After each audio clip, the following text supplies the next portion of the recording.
record. Yeah, what you should work on is, like any other school, teacher should sit down and then try to make uniform all the procedures so that whatever classroom the students enter, expectations are the same. Okay, great. So let me share my screen now. Let's go to better classroom management. Once and for all, you can solve that discipline problem, which is my one of my favorite topics. It's actually the most in demand seminar we have in a whole host of seminars that Catalyst offers. Here's the reason why. According to research, there are more teachers who leave the profession because of failure in classroom management than any other reason. Okay. In the Philippines, for example, uh, a sad reality is teachers are not paid according to really what we deserve, because that's how it is here in the Philippines.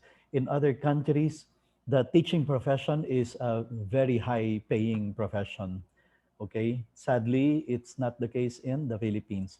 But anywhere in the world, schools really cannot afford to pay teachers according to how much they really rightfully deserve.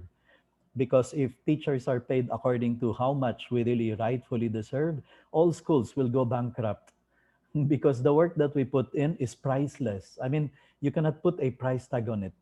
Okay. Even if, for example, in the US, fresh out of college, you go to the teaching profession. Oy, most of the districts there in the US now pay $3,500 a month for a starting teacher. $3,500. That's around 175,000 pesos a month. We cannot afford anything like that. But how we wish we reach a certain level like that here in the Philippines. However, this is the reality also. If a teacher stays in the profession for the salary, if a teacher goes to the teaching profession expecting um, high paying salary, I mean, high grade salary, definitely he's going to be disappointed. No? But surprisingly, also here in the Philippines, the salary is not the major reason, or it's not the top reason why some teachers quit the profession. It's more of because of this. Yung expression na nilamon ng mga estudyante ang teacher. So he quit. He decided to leave because he lost control of the class. The class started controlling him or her, the other way around. Especially with the kind of students we have right now. Para bang may mga estudyante nagcha-challenge sila. How fast, how soon can they make this teacher cry? How soon they can make this teacher walk out on them. That's like a challenge. Okay, well, today we're going to talk about how, once and for all, you can solve that discipline problem and take control of the class. Okay, better classroom management. The source for this is Dr. Harry Wong, the #1 teacher trainer in the world, thanks to his best-selling book, First Days of School, which has sold more than 5 million copies around the world, translated into some languages. I brought him to Manila. I got to meet him in San Francisco, he and his wife, and they both came to Manila to give a seminar to 7,000 teachers in SMX. And that time I had to pay him $20,000 plus business class tickets round trip from San Francisco and Shangri-La, no less. Ang request niya is, I want to stay in Shangri-La Hotel. Okay, that's another $1,000 for 3 days that he was here. But you're not going to pay 1 million pesos. I'm going to share with you most of what he shared with us there in SMX at a cheaper price. Okay. So, but the book continues to be the only book that you need to buy if you want the best material on classroom management. Okay, that's the First Days of School, how to be an effective teacher. And much of what he shared here, I'm going to pass on to you, including the introductions, Plus, there are many strategies that he shared in his cassette tape cassette because I received it as a gift in 1992 when I had a visitor from the US, a cassette tape recording of his presentation entitled Once and for All, You Can Solve That Discipline Problem. Sadly, they don't reproduce that anymore. But again, some of those strategies I'm going to share with you today in this presentation because I want you to be the best teachers you can possibly be. Okay? Because we want the best teaching, good teaching happening in every classroom in Oro Christian Grace School. Every teacher managing the class online or face to face later on, well, effectively. But let us first take a look at some warning signs of bad teaching. Maybe it's not classroom management. Maybe it's something else. Maybe it's number one, the teacher shows little knowledge of the subject matter she is supposed to be teaching. That is bad teaching happening there, especially what happens sometimes in some schools, no? A teacher suddenly leaves just when the school is about to open. Ah, how can you avoid? I mean, sometimes that happens. And then suddenly, mom principal will have to tell Mrs. Reyes, can you handle math? I know your specialty is English, but we are about to start the school year. And then poor Mrs. Reyes, who is just ahead of the students by a few pages in math, and then would have to teach it. Poor teaching will happen in a situation like that. And you cannot blame Mrs. Reyes. It's not her fault. It's the fault of the one who suddenly left and abandoned everything, left hanging the school. Number two, lacks basic academic skills. Number three, holds low expectations for students. Bad teaching is happening when a teacher has low expectation of the students, thinking that these students today they don't study, so I have to make my I have to bring down the lesson to them, like they're grade 7, I have to put it down to grade 4. That's poor teaching happening there. Low expectations for number 4, makes little effort to maintain discipline. So you would have students saying, I cannot hear ma'am, I cannot even hear her lecture because my classmates are noisy. They're talking to each other. And mom doesn't know how to make them stop, cannot even manage them, cannot discipline them. And there's little effort on her part to maintain discipline. Poor teaching will happen there. Well, maybe not bad teaching, but poor learning. Poor learning will be happening in a place like that where students uh, know that the teacher has lost control of the students. Number 5, does not focus on academic goals. Here are more warning signs of bad teaching we have to be on the lookout for. Number 6, cannot communicate knowledge in an interesting way. Diba? Sometimes you hear students complaining, Ma'am, sir, the subject is boring. The teacher is boring. Why do we even need to study this subject? I will not need it when I go to film in college. Why do we even have to study this subject? Because the teacher is not able to present it in an interesting way. Maybe we can also add here, cannot communicate knowledge in a relevant way, meaning to say, to make the lessons relevant. You need this class. You might think you don't need math, but sooner or later, you find yourself in the grocery store computing for discount. You find yourself buying a property, and you don't know if the interest is good or bad or sour or um, disadvantageous, like that. No? So, if the teacher cannot communicate knowledge in an interesting way, most likely bad teaching is happening. 7, gives disorganized lessons and vague, careless assignments. Students say, Oo nga eh, hindi ko alam ba't pinapagawa itong assignment na to. I cannot even connect it with her last lecture. I don't know the relevance. Para bang binigyan kami ng assignment para to keep us busy. Yan. para lang masabi na meron kaming output na kailangan gawin. Disorganized, vague, careless assignments. Poor teaching, bad teaching may be happening there. Number 8, does not assign homework on a regular basis. Number 9, is not aware of your child's strengths, weaknesses, and interests. So I sometimes give this as an example. One whole year you were with that student.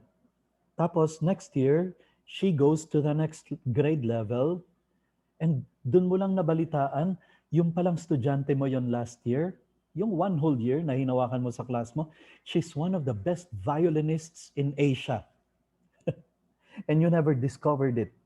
You never found out about it because you were not aware of your students' strengths, weaknesses, interests. Eh kasi naman, Mr. Antoy, walang kinalaman yung violin sa aking science. Yes, but you let an opportunity pass to get to know one of the best violinists in the world. So the idea that for education to be effective, it must be personal. We talked about it last time. That's from Hal Urban. For education to be effective, it must be personal. There has got to be a personal relationships and dealings. Students cannot be simply merely class numbers to you, to us. They have to be thinking, feeling human beings whose deepest yearning, deepest urge is to be considered important. Every one of us is yearning for that, being treated as an important person. Then that's when we become aware of our students' strengths, weaknesses, and interests. Okay, warning signs dapat 13. So buuin natin to 13. Here are the remaining 4 warning signs of bad teaching. Shows little enthusiasm for her work. Okay? Yung bang um, the teacher looks like she is being dragged to get inside the classroom. Ayan, may ganyan minsan teachers yung parang para bang it's a torture for her to enter the room, the classroom. It's not joy to be teaching. It's not fun to be with students. It's like it's almost like a punishment, and the teaching has become like a burden, an onerous, heavy burden. It's very sad, but it can happen. It happens sometimes. 11, belittles students' efforts. 12, shows no interest in communicating with parents. This is not the first time you're hearing it from me. We need to get the parents to collaborate with us. Just as, strictly speaking, the work of a teacher is really just to help the parents in the formation of their children. We're just supposed to be here to help. So, if the parents get the mindset that they deposit their kids to your school and then, oh, bahala na kayo, nagbayad ako ng tuition. That's poor setup. We have to reach out to parents like that and make them realize, wait, no, it doesn't work that way. It doesn't work that way. You continue being in charge of your son, your daughter, especially at home, that you make sure that he or she spends time for studies, that you provide them with whatever they need to be able to succeed in their studies. They need a good computer. Please, ma'am, find a way that you are able to provide, because that's how we will be able to make this work. We cannot be the ones doing that for you at home. We are not there in the house. You are. So we have to have that desire to get the parents to share the burden with us, to share the load with us, not just them passing to you. Bahala na kayo, kayong magturo, kayong teacher, kayo na magturo niya ng discipline, ng self-control, ng temperance, ng time management. Kailangan din kayo dyan sa bahay. You've got to work with us. Number 13, and this is like the complete opposite of the first day session, lahat ng pinag-usapan natin on the first day of being role model, of being someone they can look up to, of teaching by our example, teaching by the example of our life. The complete opposite of that is when a teacher exhibits unsound character or unprofessional behavior. And how I wish schools can tell a bad example teacher. I mean, sometimes you hear of this, not in your school. You read about it in the newspapers every now and then of a teacher being a bad example to the students.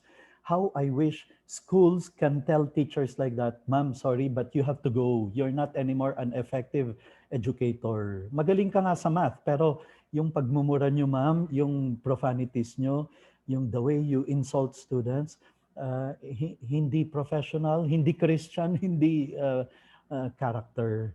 You have to go.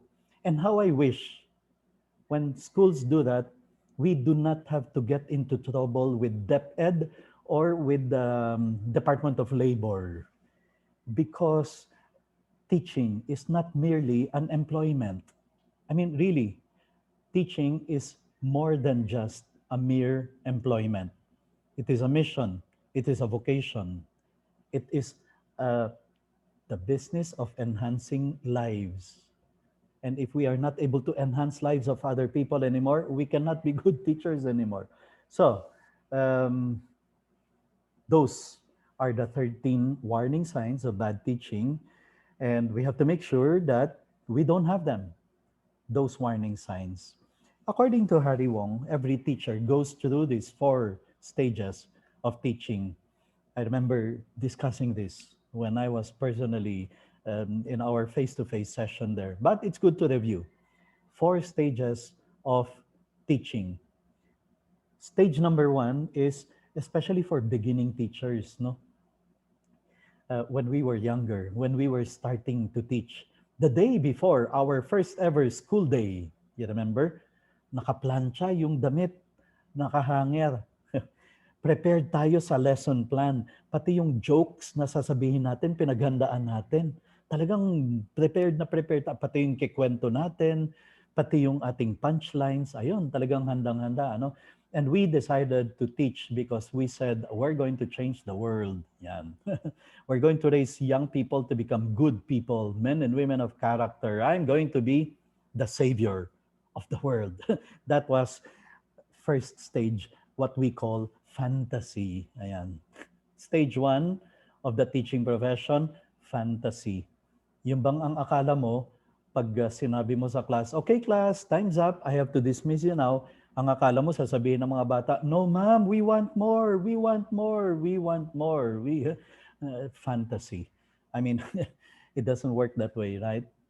And then fantasy ends the day you enter the classroom. And then the whole classroom is messy. Ang gulo-gulo, ang kalat-kalat, ang ingay-ingay.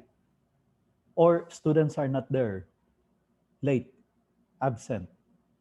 Or you enter the classroom and students are laughing loudly in one corner. They look at you and they continue laughing. That's when you stop fantasizing and you enter stage 2 called survival. Ayan. Survival. This is the new stage now where parabang the only objective is to survive the day without ever having to shout, scream, or yell, without ever having to get angry. Di ba? Lesson plan, ano? Objectives, number 1, to survive the day. To not to get angry at John, Joey, and Jose, who always get into your nerves, who seem to be always um, testing your patience. Yan. Survival. Where the only objective seems to be to be able to finish the day without having to get exasperated.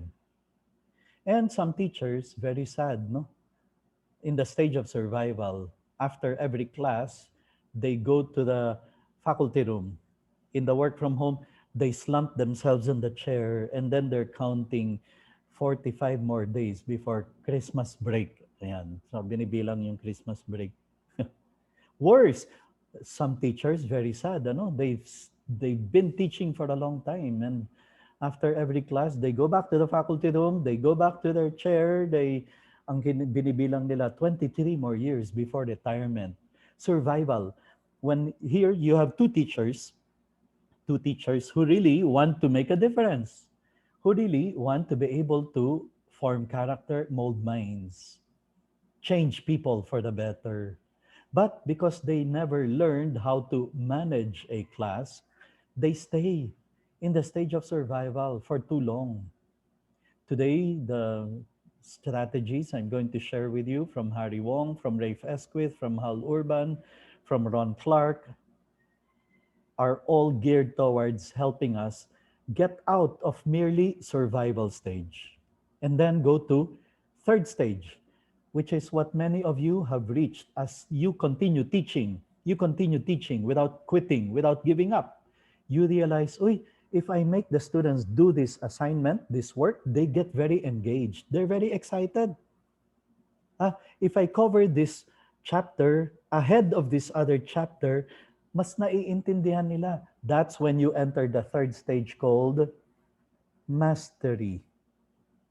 Mastery. You start learning better ways of doing things, better ways of making the students not just learn, but even master the lesson. By design, the students will understand what you're trying to teach them. Understanding by design. That's why I like that UBD system, because it's the teacher who designs things for the students to be able to understand better. Mastery. You not just master the subject matter that you keep on teaching and teaching. You can do it even in the middle of your sleep. You can interchange chapters and you still have a clear grasp of the subject. Mastery. But more than just that, have you noticed the master teachers? They go inside the classroom. They look at the students and suddenly everybody's quiet. He didn't say anything. He didn't utter any word. All he did was to look at the students, stare at them, and he can get them to keep quiet and to listen. Master teacher. How does he do that? Well, there are ways of doing it. It's not science, rocket science. There are ways of being able to do it. Being a master teacher. And as you continue teaching today, especially because of our session last Friday, we're not just even after mastery. We want to reach the fourth stage of teaching. We make an impact in the lives of our students. Students are better human beings because we teach them science, English, and math, because we manage the classroom, because we help these young people grow up to be men and women of character.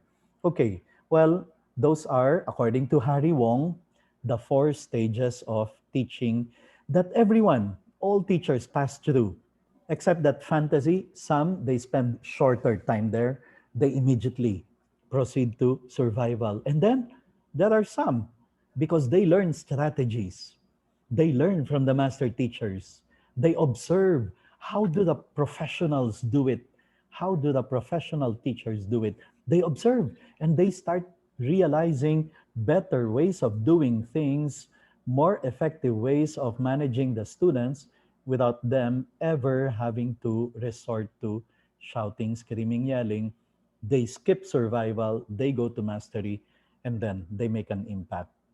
So then, um, I think I pointed this out either last week or previously. The best magazine available for teachers, educational leadership. And this is one of the best research articles that they featured there, that they published. A research on the top traits of an effective teacher based on a 50-year study interviewing thousands of teachers and students. They were asked simply, what are the top traits of effective teachers that you've ever had? Number one is our topic today. Effective teachers are good classroom managers. Now, please take note, it doesn't say an effective teacher is a good disciplinarian. No. In fact, we have to make a differentiate. We have to differentiate. Class management is different from discipline. Okay? The principle, in fact, I will share with you is stop disciplining and start managing. Stop disciplining and start managing. You don't need discipline if you know how to manage. Those are two different things. Number two, an effective teacher designs lessons to reach mastery. That's why hindi ako fan ng mga teachers na nagyayabang na maraming bumabagsak sa klase nila. Tapos ang feeling pa nila is, yabang-yabang, ano, magaling kasi ako eh, mataas ang standards ko. So kalahati ng class babagsak, bahala kayo sa buhay nila, bahala sila sa buhay nila. I'm not a fan of teachers like that. I will have to, I'm more of a fan of a teacher of a very difficult subject, but the students are able to pass. And it's not because he or she lowered the standards, it's because he is able to make the students learn by design. The students are able to reach mastery thanks to the methods of the teachers, the strategies of the teachers. And the number three, an effective teacher has positive expectation that students will be successful. It's a mindset, to have this mindset that I am not just here to cover the curriculum. I am here to make you succeed as students.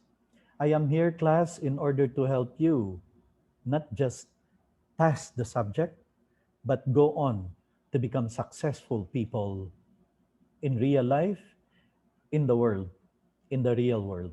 So that's the mindset of an effective teacher. And it's true. We look back to the best teachers we've ever had. Most likely, these are the three things that we would also see. Ang galing nilang mag-manage.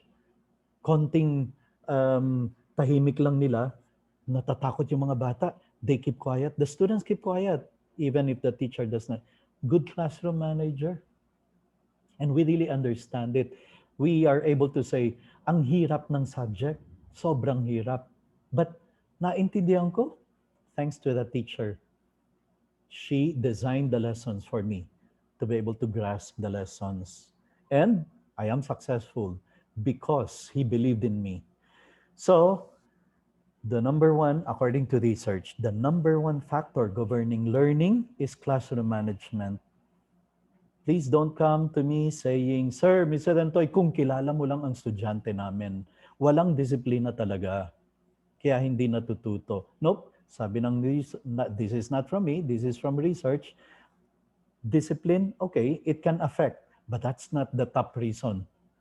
That's not the number one factor by which students will learn. Self-esteem. Don't tell me, kung kilala mo lang ang mga estudyante ko, Mr. Antoy, many of them come from very poor families. Tapos walang, yung parang may problema with self-esteem, with motivation.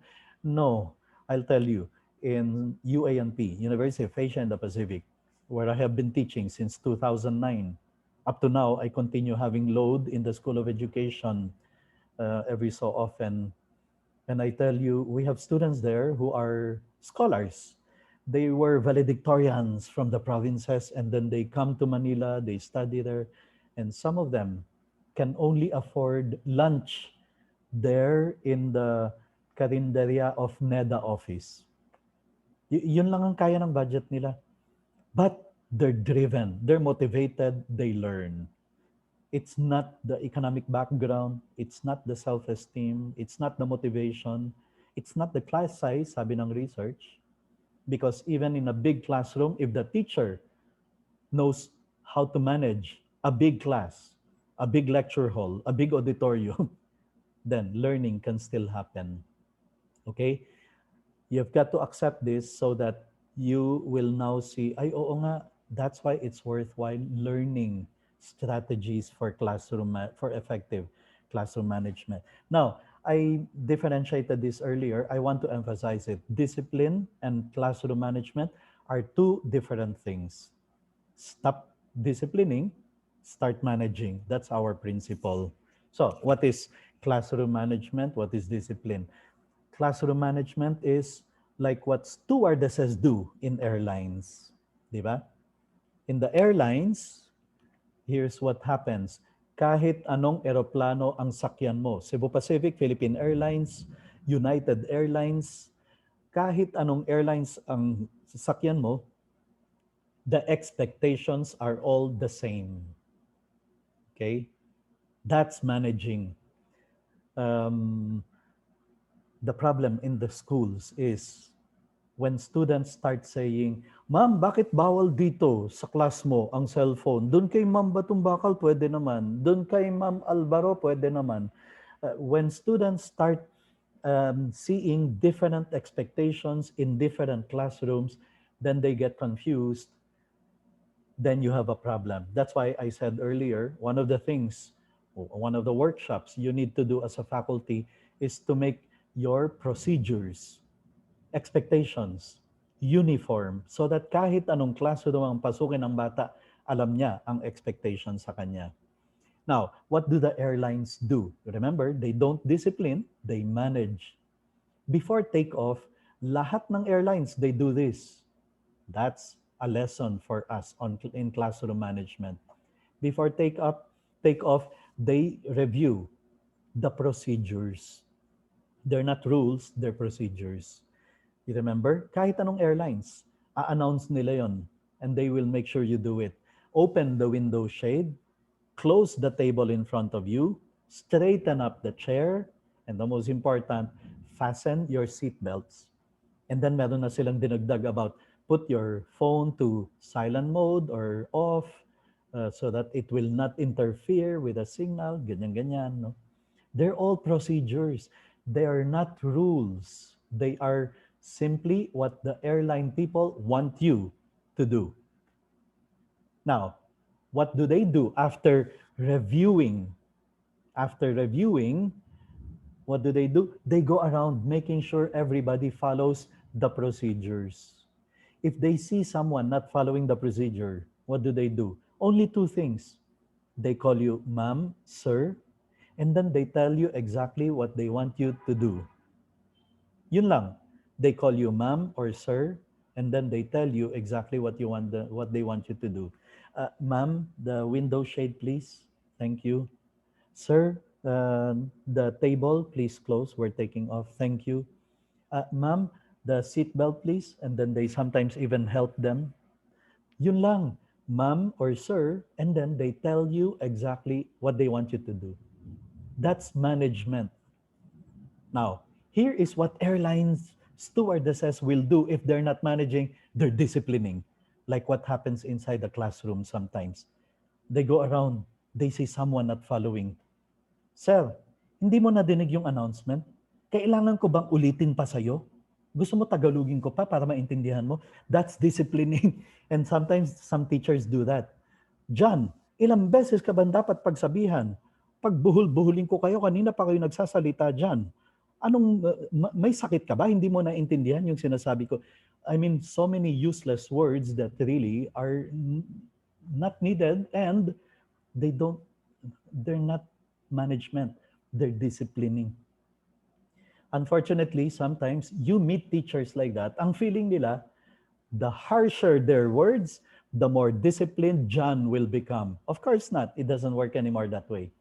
It used to work in the 1940s, 1950s, 1970s, but not with these kids today. You cannot anymore resort to things like that. John, may sakit ka ba? Para kang ADHD ah. Kanina ka pa dyan, hindi mo naintindihan yung sinasabi ko. And the harsher their words, ang akala nila, the more disciplined John will become. No, John is just going to be full of resentments and irritation and anger, and he is not going to listen to you anymore. I mean, so stop disciplining and start managing. John, please be seated. Joanna, face here. Joey, sit up straight. Or there are ways of being able to do it without even having to repeat those things over and over, without even having to call the name of John or Joey. That's the strategy. Those are the strategies we are interested in. How to get John, Joey, Joanna, do what you want them to do without you even having to call their attention. There are strategies to be able to do that. And it can work even in online class. Procedures, discipline, rules, management, procedures. You see now the difference. Stop disciplining, stop making rules, and start managing. Give them procedures to follow that they will just um, learn, rehearse, and then do over and over again. And this is the same even for online classes. You have to have procedures and make the procedures very clear for them. For example, do you want them with their videos open, on, because you want to see them all as they are listening? Make it clear from the very beginning. Ah, ma'am, I cannot turn on my video because I'm just using data. Well, okay, you have to have allowances for things like that. Pero, did you make it very clear that you want them to be seen, that you want the students to turn on their video as you are lecturing? Do you want them to put their sound in mute the whole time? Is that your procedure? That's not a rule, that's a procedure. Just how you want them to do things in the classroom or in the online setup. This is what research says. The best way to manage is to do procedures and routines. Clearly define the classroom procedures and routines and rehearse them. And this is where many teachers fail in many places. Meron silang procedures, but they teach it on the first day. They don't rehearse it. And the students will tend to forget and will not follow. But if you teach and rehearse, class, let's rehearse this procedure over and over until they become automatic, routine. They become routine for you. That's the secret of Harry Wong strategy. Teach the procedures, rehearse them with the students over and over, and you can have as many procedures as you want. Now, research says you want students who are responsible. Number one, the only way you can have responsible students is if you have procedures and routines which the students can be responsible to.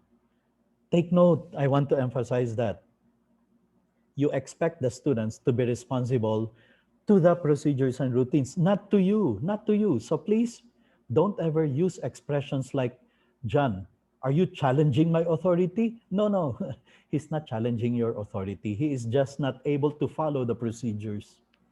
He is not being responsible to the procedures and routines. So don't take it personally, okay? And here's number two, what research says. When students know how the class is run, believe me, they will more willingly do whatever you want them to do. If they know how the class is run, if they know how to recite, how to ask permission to leave the classroom, what to do if they come in late, what to do if they were absent last meeting and they missed the homework, they missed the assignment, they missed the exam. What is their procedure? Are those clear that they know what to do at any given point? If they know, most likely they will follow. If they don't know, then believe that they don't know because maybe you forgot to give a procedure for that one. So let's differentiate procedures and routines. Procedures, they're merely what you want students to do. And then you make them do it over and over until they become automatic. They do them automatically. Routines. Okay? So again, open the window shade, close the table in front of you, straighten up the chair, fasten your seatbelt are not rules. They're procedures. They're simply what you want the passengers to do. Submitting of paper, raising their hands, prayer before the every class, heading a paper. They're not rules. They're merely how you want students to do, what you want students to do inside your classroom. And you rehearse them over and over until they become automatic. Okay?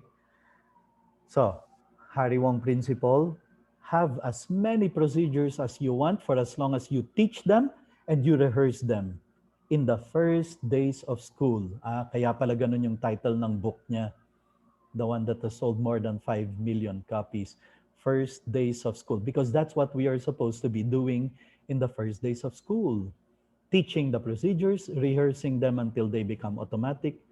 And it's not a waste of time if the school decides the first 3 days, wala tayong gagawin kundi rehearse the procedures, all the procedures, as many procedures as we can. It's not a waste of time because after the third day, everything is automatic. The class is going to be run like a well-oiled machine. You will never have to keep on saying, John, sit down, sit up straight, eyes here, stop talking, listen, turn on your video. I want to hear you. I mean, you don't even have to say all those things because they have become automatic for the students.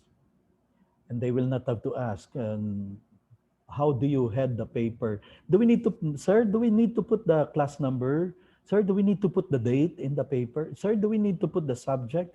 If you explain the procedure in heading a paper in the first days of school, you will never have to entertain a question like that for the rest of the 197 days or 207 class days. Okay, here, so the number one problem is not discipline. It is the lack of procedures and routines. Here are some samples of procedures you should have. There are many, really. Some, by the way, some procedures we teach only, for example, towards the end of the year, graduating students. The procedure in receiving your diploma, let's say face-to-face graduation. You remember, you usually spend days rehearsing over and over until the procedure becomes automatic. Receive the diploma with your left hand, shake the hand with your right, go to the center. There's a marker there. You bow, and then you walk out the stage. See, the procedure of receiving the diploma during graduation is something we teach and rehearse over and over and over until it becomes automatic. They will not make mistakes anymore.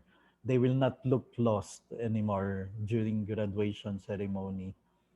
But most of the others, we teach at the start of the first days of school. I'll give you just some example. Passing in papers, sabi ni Harry Wong, the worst way to collect papers in a face-to-face class setup, no, is to say, okay, class, stop writing, pass the papers forward. So Harry Wong said that's the worst way because the people at the back don't see, I mean, the people in front don't see the people behind who are trying to pass the paper. The people at the back would have to hit them with the paper, and they complain, and then the class erupts simply because the teacher said, pass the papers forward. So in a face-to-face setup, I learned from Harry Wong. I've used it and it worked. I usually would have my procedure. Okay, class, whenever I need you to pass the papers, I will simply say, okay, class, stop writing. At the count of 5, all papers to the aisles there. And then I start counting 5, 4. People at the edges, the end of the rows know that 5 means they should not be writing anymore. They should be passing their papers to the person next to them, leading to the aisles. 4 means the second person now is putting his paper on top and passing on to the next guy. By the time I reach 1, all the papers are in the aisles, and I just go around saying, thank you very much, collecting, thank you very much, thank you very much, thank you very much. That's a more um, procedure, a good procedure for collecting papers at the count of 5. Okay? When teacher is tardy, most students, most schools do not have procedure. The bell rings. There's no teacher inside the classroom. There's no procedure. What happens? The class becomes chaotic, noisy, boisterous. It turns into a zoo simply because there's no teacher. Not my class, because we have a procedure. Okay, class, here's the procedure in case the bell rings and there's no teacher inside the classroom. Okay? As soon as the bell rings, there's no teacher, president and class president, you take over the class. Secretary, please go to the faculty room and ask, is Mr. Rantoy here? Is there a substitute? There's no teacher in our classroom. Okay, let's rehearse it. Let's pretend suddenly the bell rings. What does everyone do? They all sit down. The president and the vice president take over the class. So there is a procedure when teacher is tardy. Here are more. You can have as many procedures as you want. They're not rules. They are merely what you want students to do. Coming to attention is something I always give as an example. Harry Wong gives a very concrete example of how to get the students to come to attention, especially when you give them paired discussion. We sometimes do that, right? We ask the students, get a partner and take turns answering the question, what I did last summer. What is the my biggest fear? First 30 seconds, the first person will speak. Second 30 seconds, the next one will share his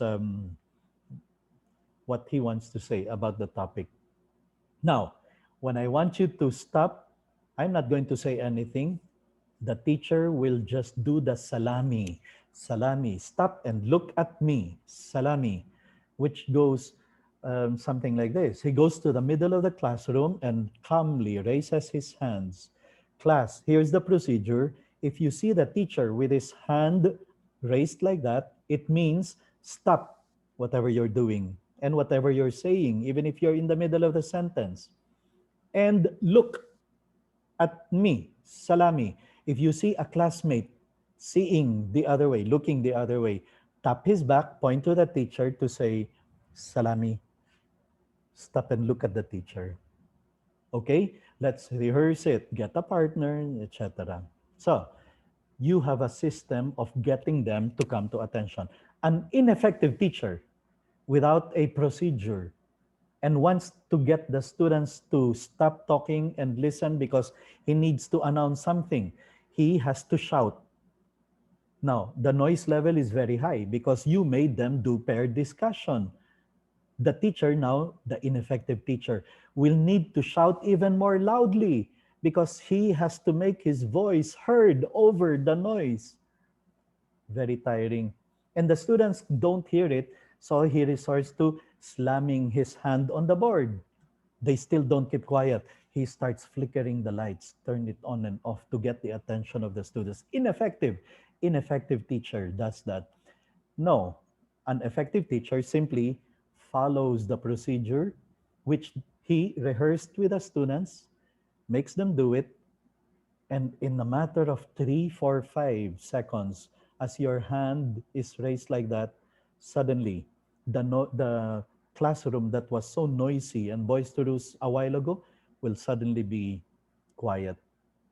And I experienced that. One day I was invited to St. Paul, Pasig, and there were 1,000 students in a gymnasium coming from the 52 campuses of St. Paul schools system, from Tuguegarao all the way down to Cotabato. They all gathered there in Pasig in the gymnasium. And everyone was excited, very loud, very noisy. Suddenly, the principal goes up the stage, no microphone, calmly raises her hand, and in a matter of 3, 4 seconds, the whole gymnasium was quiet, and she was ready to make an announcement because they know the procedure. They follow they rehearsed it, they follow it, they do it. It works. Now, here's another coming to attention strategy. Sometimes you ask the students to sit on the where choose a place where you want to sit down. Yeah, salami will not work. They're not looking at you. So you have the bell method.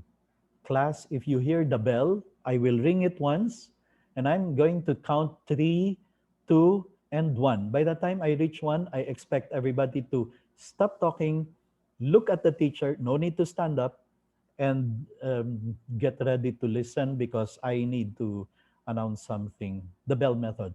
It works, especially if you rehearse it, teach it, rehearse it, and make it automatic for the students. Now, online procedures. That's where we will have to sit down and formulate what are the possible procedures we can have that will make our teaching easier.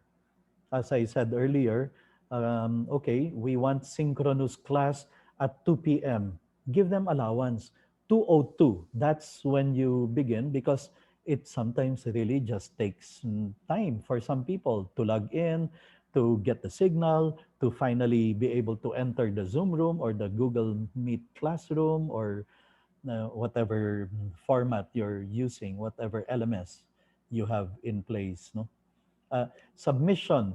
Do you want it by email? Do you want it by FB Messenger? Do you want it by being submitted here? Or do you want it using the LMS? And then you give exactly the time. The procedure is I will give as a deadline 3 p.m. At 3:05, I will open the files and I will check those who have not been able to submit. That's already considered late. That's our procedure. And please know that so that there will be no complaints later on. Okay? What is your procedure if a student is absent and it's a problem of Wi-Fi? Make sure you get to send me a message by text, by email, but don't just leave me hanging. And I don't know if did you just have problems with Wi-Fi, or you really were not intending to join us online, or what is your procedure? What is your procedure for a student who missed a synchronous class, who missed a submission, who is not able to comply with one or two of your requirements? What are the procedures?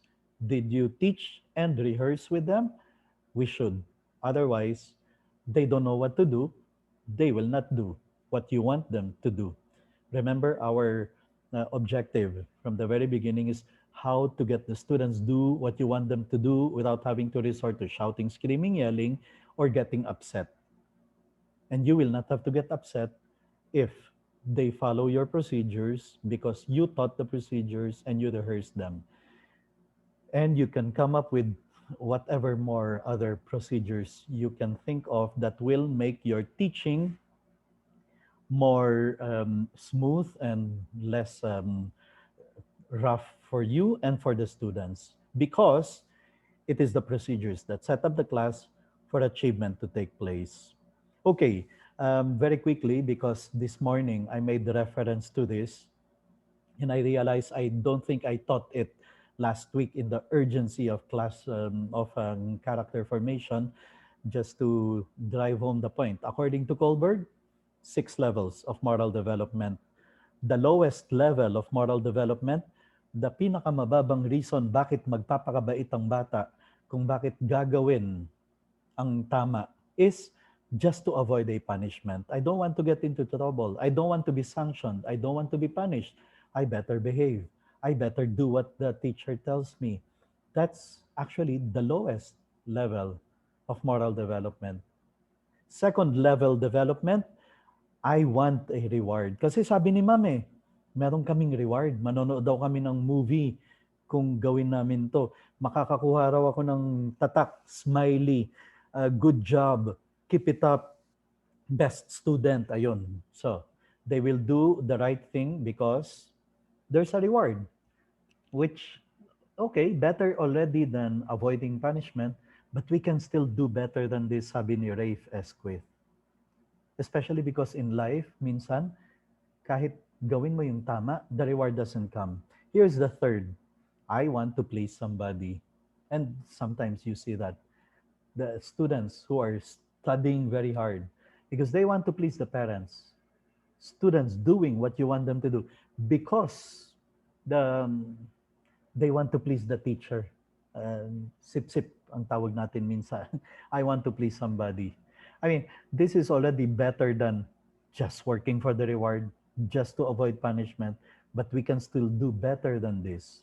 Fourth level of moral development, I follow the rules. And sometimes you will meet people like this. They are dictated by rules. What do the rules tell them to do? That's what they stick to. Pero minsan, uh, you have to give up the rules for the sake of the person. That's what national heroes did. They broke the rules for love of the country.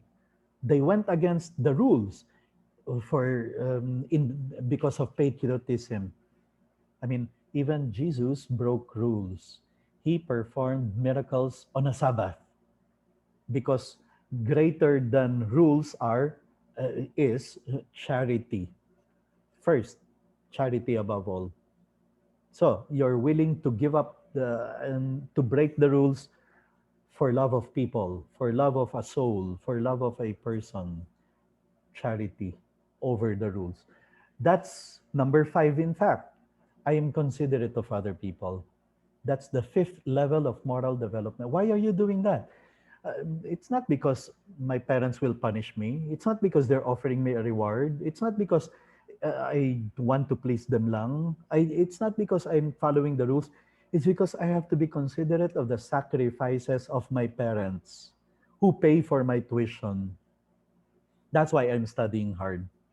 That's why I'm behaving well. Why are you keeping quiet in class? Because we have to be considerate of the other students in the next classroom. They will get disturbed. That's number five level. But I mentioned this morning, the highest level of moral development is when you teachers are able to tell the students, class, behave well, okay? You're carrying the name of the class. And we as a class, we have a personal code of behavior and we follow it. We have a core set of core values, we live by it. That's why I mentioned you are a good school. If you are able to tell your students, class, please behave the best possible way inside our school or outside. Why? Because you're carrying the name of Oro Christian Grace School. If you're able to say that to your students, that's a great school. Ibig sabihin, malinaw sa inyo what you stand for, what your core values are, what you as a school hold on to as your values. Even even good parents, in fact, do that. Good parents among you, you say that to your children. Anak, iho, you better behave well all the time, ha? Dala mo ang pangalan ng pamilya natin. If a parent is able to say that, that's a great family. Ibig sabihin, malinaw sa kanila. Our family is kind, courteous, good, honest, hardworking. That's what we are. And we've always mentioned it to you. We've never failed to remind you. So, anak, pag nasa labas ka, you carry the name of our family. That's highest level of moral development. The sixth, that we are guided not by rules, not by rewards, not by punishments, not just to please others, but personal code, family code of behavior, if you want to put it that way, and the school code of behavior.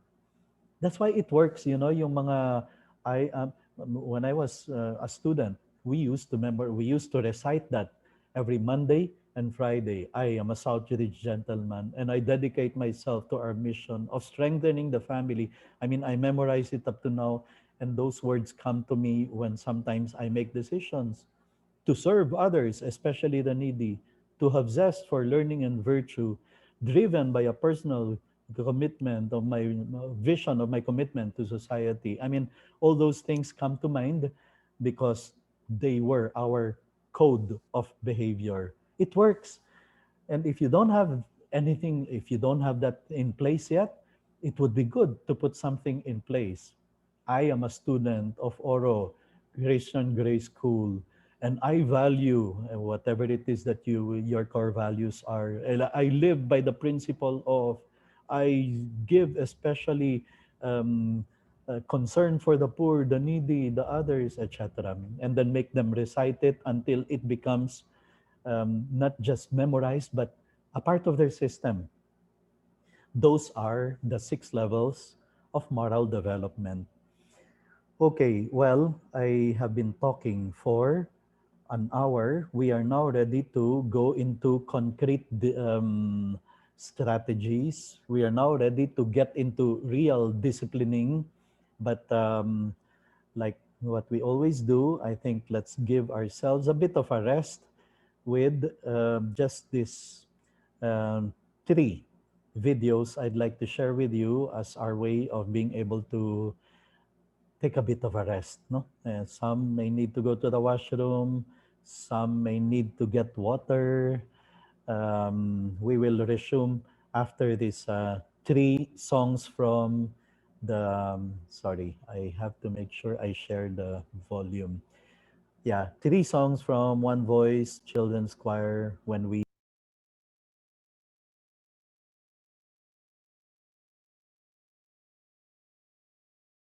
Okay, that's good enough break for us. Let's get back to business. We are now in disciplining. Okay, so earlier on, the first part, I've been talking about procedures, managing, stop disciplining and start managing. You don't need discipline if you know how to manage, but it's good to have a discipline plan. One is because the kids want discipline even more than you do. Okay. If earlier we talked about procedures as for managing, now for disciplining, that's where we need the rules. But first, five myths, five untruths. I remember I talked about the fifth last time. Here's the first myth. Hindi totoo to, kasinungalingan to, we cannot believe it, we should not believe it. Mr. Dantoy, alam mo, wala akong problema with discipline because I follow the old rule of do not smile until Christmas. Yan, that's not true. uh, you know, parang nakakatawa yung rule na yan. Do not smile until Christmas. But I heard a senior teacher advising a younger teacher, a fresh, new first year teacher. Alam mo, wag kang ngingiti. Pakita mo sa mga estudyante mo na nakakatakot ka. Ganyan. O kaya, kasi pagka ngumiti ka, the students will take advantage of you. That's not true. That's a myth. I have been telling you about welcoming the students on day one with our biggest, widest, fakest smile because the students have to know that we want to make this a great year with them. We want them to feel at home in our school, in our classroom. Second myth, hindi totoo. Big and tough. Alam mo, Mr. Tento, if only I am big and tough, then the students will not even dare to break my rules, to challenge me, to make life difficult for me. Okay, that's not true. I've had teachers who were very big. They even looked tough, but they were very motherly. They were very fatherly. They were good. They cared, and I liked them. I was not afraid of them. So, being big and tough is not solution to disciplining. Number three, alam mo, Mr. Dantoy, maganda sanang aking pagtuturo if only we have the latest gadgets, the high-powered, high-speed internet, laptop, computer. I mentioned last week. If you can afford them, go ahead, get them, have them. But that is not what will solve your discipline. I'm consultant to an international school. And ganun sila. A high-tech, very expensive HD TV in every classroom. Pero may problema with bullying. Pero may problema with the student discipline. So it's not the having the latest gadgets that will not solve our discipline problem automatically. Number four myth is if only my students come from middle class. Kasi the problem is with very, very rich students or very, very poor na parang walang motivation, walang self-esteem. I mentioned already earlier about the very, very poor. I had students also in UANP who are so rich. As soon as i-announce ng Malacanang ang holidays, long weekends, uy, magbo-book yan ng Cebu Pacific, punta tayong Boracay, punta tayong Hong Kong, that kind of, but it's not the economic background. They can be managed if we know how to handle them, if we know how to run a well-oiled class. And finally, number five, I talked about this last meeting, friends. We're not merely there to be friends with our students. In fact, we have to remind this. We have to remind young teachers, first year teachers, beginning teachers, don't be friends with your students. They don't need any more friends. They need a role model. They need someone they can look up to. They need someone who will show them the way, lead them the way, not just be with them like a chummy popular teacher trying too hard to be liked. That's not what they need. Be friendly, be very, very friendly, but we are not merely meant to be friends. Let me describe to you four different types of classrooms. Here's the first classroom: low control, low support. Low control. The teacher doesn't know how to control the class, and the teacher is afraid to control the class. So, may natutulog sa class niya. Iisipin niya, naku, pag ginising ko, baka magalit lang sa akin, baka mag-answer back na, bahala ka dyan, sige, matulog ka kung gusto mo. Low control. May dalawang estudyante nag-uusap na nakaka-istorbo sa class. Naku, if I tell them to stop, baka they will hate me, they will not like me, they will even answer back. Sige na, bahala kayo dyan, mag-usap kayo, tatapusin ko na lang tong lecture ko. Low control. Low support. The students don't like that teacher. In fact, ito yung mga students na nagko-complain na hindi ko nga madinig si ma'am eh. Ang ingay ng classmates ko eh. Hindi niya kayang i-control eh. Low control. And we don't like. The teacher is incapable of controlling the class. Sana doon na lang kami sa class ni Mrs. So and so. Mas stricto raw yon, pero at least doon, tahimik ang mga estudyante, kayang kontrolin ng teacher ang mga bata. Well, you're going to produce a bored classroom. The students are bored. And they ask, why do we need to take this subject? Why do we have to have this as a teacher? Sana doon na lang tayo sa kabila. Here's another kind of classroom: low control, high support. Low control now. You want to text? Go ahead. Just make sure doon ka umupo sa likod, hindi ka makikita ng may dadaang teacher. You want to eat? Doon kayo, sige, go ahead. Basta wag kayong magpakita sa teacher or sa principal, baka dumaan sa harap na. Low control. Why? Because he or she is really trying to be liked. Running in a popularity contest, ano? High support. Uy, okay tong teacher na to ah. Cool, chill. We can do whatever we want. We can transfer seats. We can submit projects late. Very understanding, low control. Very forgiving, low control. And they like that kind of teacher. Parang they can do whatever they want. But not all students are the same. Some are more mature. And they see through the teacher. Itong teacher na to, nagpa-popular, trying to be popular lang naman. May favoritism pa. And, eventually, the students, you're going to create a classroom of frustrated students. Frustrated. Kasi kita nila, the teacher has another agenda. It's not about learning. It's like trying to get them to be won over to himself or to herself, not to the school, but to the person. In both cases, ang kawawa yung bata, yung expression, kawawang bata. Here's the third kind of classroom: high control, low support. High control now. Sit down, sit up straight, eyes here, listen up, no talking, inhale, exhale. High control. Parang lahat kailangan kontrolin, no?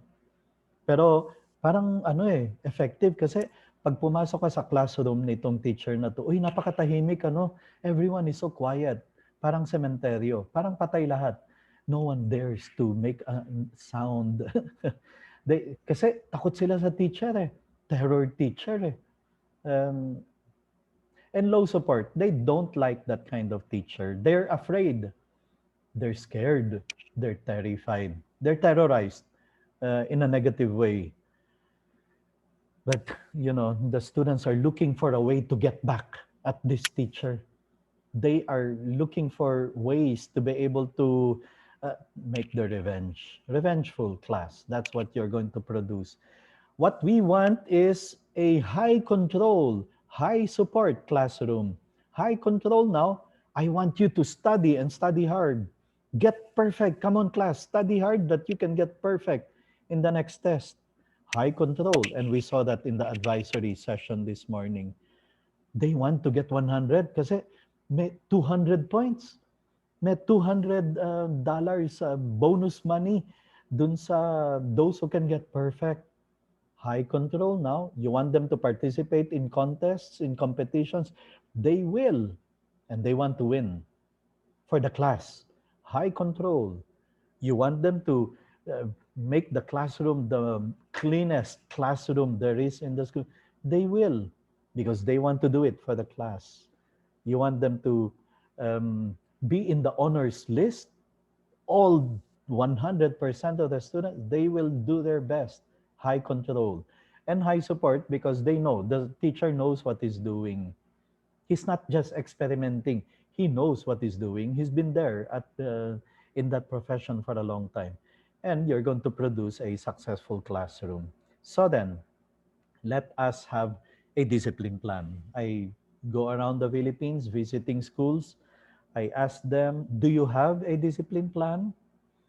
And usually, most schools would have, yeah, sir, we have rules. Very nice. And if they don't follow, we have consequences. Question, what if they follow the rules? Wala, edi hindi magagalit ang teacher, edi makakapagturo ng maganda ang teacher. Sabi ni Harry Wong, dapat may part 3, may third part. Positive consequences. Because the principle is, you stand a better chance of getting the students to follow the rules if they are working to get rewards than to avoid punishment. Okay? You stand a better chance of getting the students to follow the rules if they are working to get a reward than to avoid a penalty. So, yung kaninang level 2, I want a reward. This is different. This is different from that kind because this one is getting the students to do what you want them to do. And they will more willingly do it if they're not just avoiding a punishment, that's in fact the lowest level, but especially getting a reward, okay? Especially if the reward is, then the class will run smoothly. The teacher will never have to stop to discipline. Now, something about rules. Don't have so many rules that the students cannot even memorize them. The rule about rule is dapat just enough that students can memorize. I mean, how do you expect them to follow rules na hindi nga nila ma-memorize? So, as a general rule, therefore, the student should be able to give you the rules one after another by memory. Okay? That's why, ever since I learned this in 1992 from Harry Wong's cassette tape, I always just had 3 rules in my classroom. 3 rules. Kahit na grade 4 or 4th year high school or 4th year college, I always tell them only 3 rules I have in my class. No unnecessary noise, no unnecessary movement, come prepared for class. Yun lang, tatlo. And then I explain to them what each one means. No unnecessary noise, no unnecessary movement, come prepared for class. Okay? Yun lang ang tatlong simple rules. They memorize that. Now, I'm not saying do it this way. I'm telling you, when I learned it from Harry Wong, I stuck to this and it worked for me. For you, something else might work. In the case of Southridge, this morning, I showed you in every classroom, they would have those 5 rules. In any classroom in grade school, classes would only memorize 5 rules. And what they did was, in the morning, aside from the morning prayer, the class chair, they would recite the 5 rules in every classroom as a way of memorizing, as a way of remembering, and as a way of, telling themselves, I have to follow the rules here. There are only 5. Now, positive consequences, there should be more than negative consequences. Here are some samples of positive consequences, some of them applicable to preschool, grade school, others all the way to college. And some of these I used in my college classes in UANP, in the University of Asia and the Pacific. I'll give you an example. I'm proud of you statement. I used that from grade 4 all the way to college, even postgraduate. In UANP, University of Asia and the Pacific, I was handling English, Latin for humanities students, and then School of Education. And in my Latin class, same thing with English, I would always make them do reports, exhibits, demonstrations of their what they're learning. And in my Latin class with the MA students of humanities, they did such great presentations. I made them do presentations, and their presentations were so spectacular. I had to say, class, how I wish other schools can see the presentations you made, because I am so proud of what you were able to produce. It is so great. It deserves to be seen by other people from other schools. I'm proud of you statement. They came prepared for class. They prepared for it and they did a good job. Good job. Pat on the shoulder. That's a consequence that we should be doing, in fact, very often, even in our online class. Class, all the reports I heard are good. Good job. Keep it up. I'm proud of you. They followed your rule that they come prepared for class. Here are more samples of positive consequences. Some applicable to preschool, others all the way to college. I'll just drive home one point here. Look at this consequence. Visit to principal for special acknowledgement. That's a reward. You see, don't look at the principal's office as the highest level of punishment. I know some teachers like that. Yung pagkagalit na galit na sila sa isang estudyante, get out, go to the principal's office. Like as if it's the highest form of punishment, no? And then the boy goes to the principal's office, and the principal asks him, "Oh, why are you here?" And the boy says, "I don't know, ma'am, pinapunta ko ng teacher," because it's not even in the procedure. I mean, it's not even in the scheme of your punishments, no? Pero parang andaling sabihin to get angry, get out, go to the principal's office. No, I bring students to the principal's office if the students deserve to be given an acknowledgement. Ma'am Principal, these students were doing poorly last quarter. Now they're in the honors list. They have been working so hard. They deserve a pat in the back, a pat in the shoulder, an acknowledgement from the principal. That's a reward. That's something positive. That's not negative. Now, let's take a look at some negative consequences. Some applicable to preschool, lower grades, others all the way to college. Just take a look at them and then see, oo nga, some of these we have already in place. Some of these, meron na tayo in the student's handbook.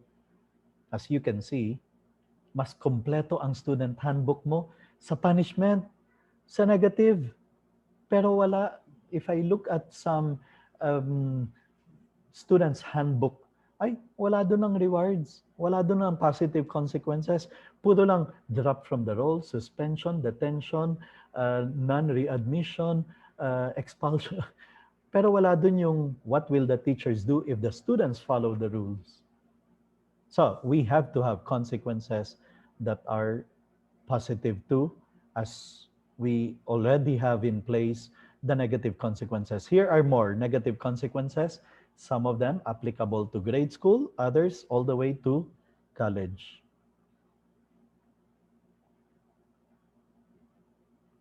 Okay? And more, because as I said, nasa student's handbook na yan eh. Non-readmission, removal from the office, um, recommendation for suspension, for transfer to another school, di ba? Most of the time, these are all in black and white already in our student's handbook. Okay. And then we go. There should be more rewards than penalties. Okay?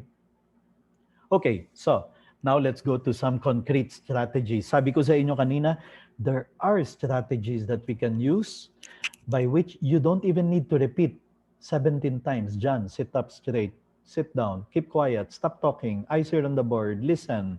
Um, no, we don't even have to repeat those things. I mean, try to remember the times you have to say all those things inside the classroom, no? Sit up straight, eyes here, stop talking, keep quiet, lower your voice. You put them all together, and no wonder you're tired many times at the end of the day. No wonder you get exhausted when there are ways of being able to do it without even saying, John, sit down, sit up straight, stop talking, keep quiet, stop looking there. Here are the concrete strategies. First, sabi ni Harry Wong, the most effective strategy that we should perfect. And that's why seminars for teachers should be done in ballet studios where you have mirrors on the sides, because the most effective weapon, tool, strategy we have is what you call the stare. The stare. And this is what we were talking about earlier. Bakit mga master teachers, isang tingin lang sa estudyante? The students will keep quiet. They give them the stare. And they can get the class to listen up, to pay attention. How do they do that? Master teachers learn it. The thing is, we don't know how our face looks like when we stare.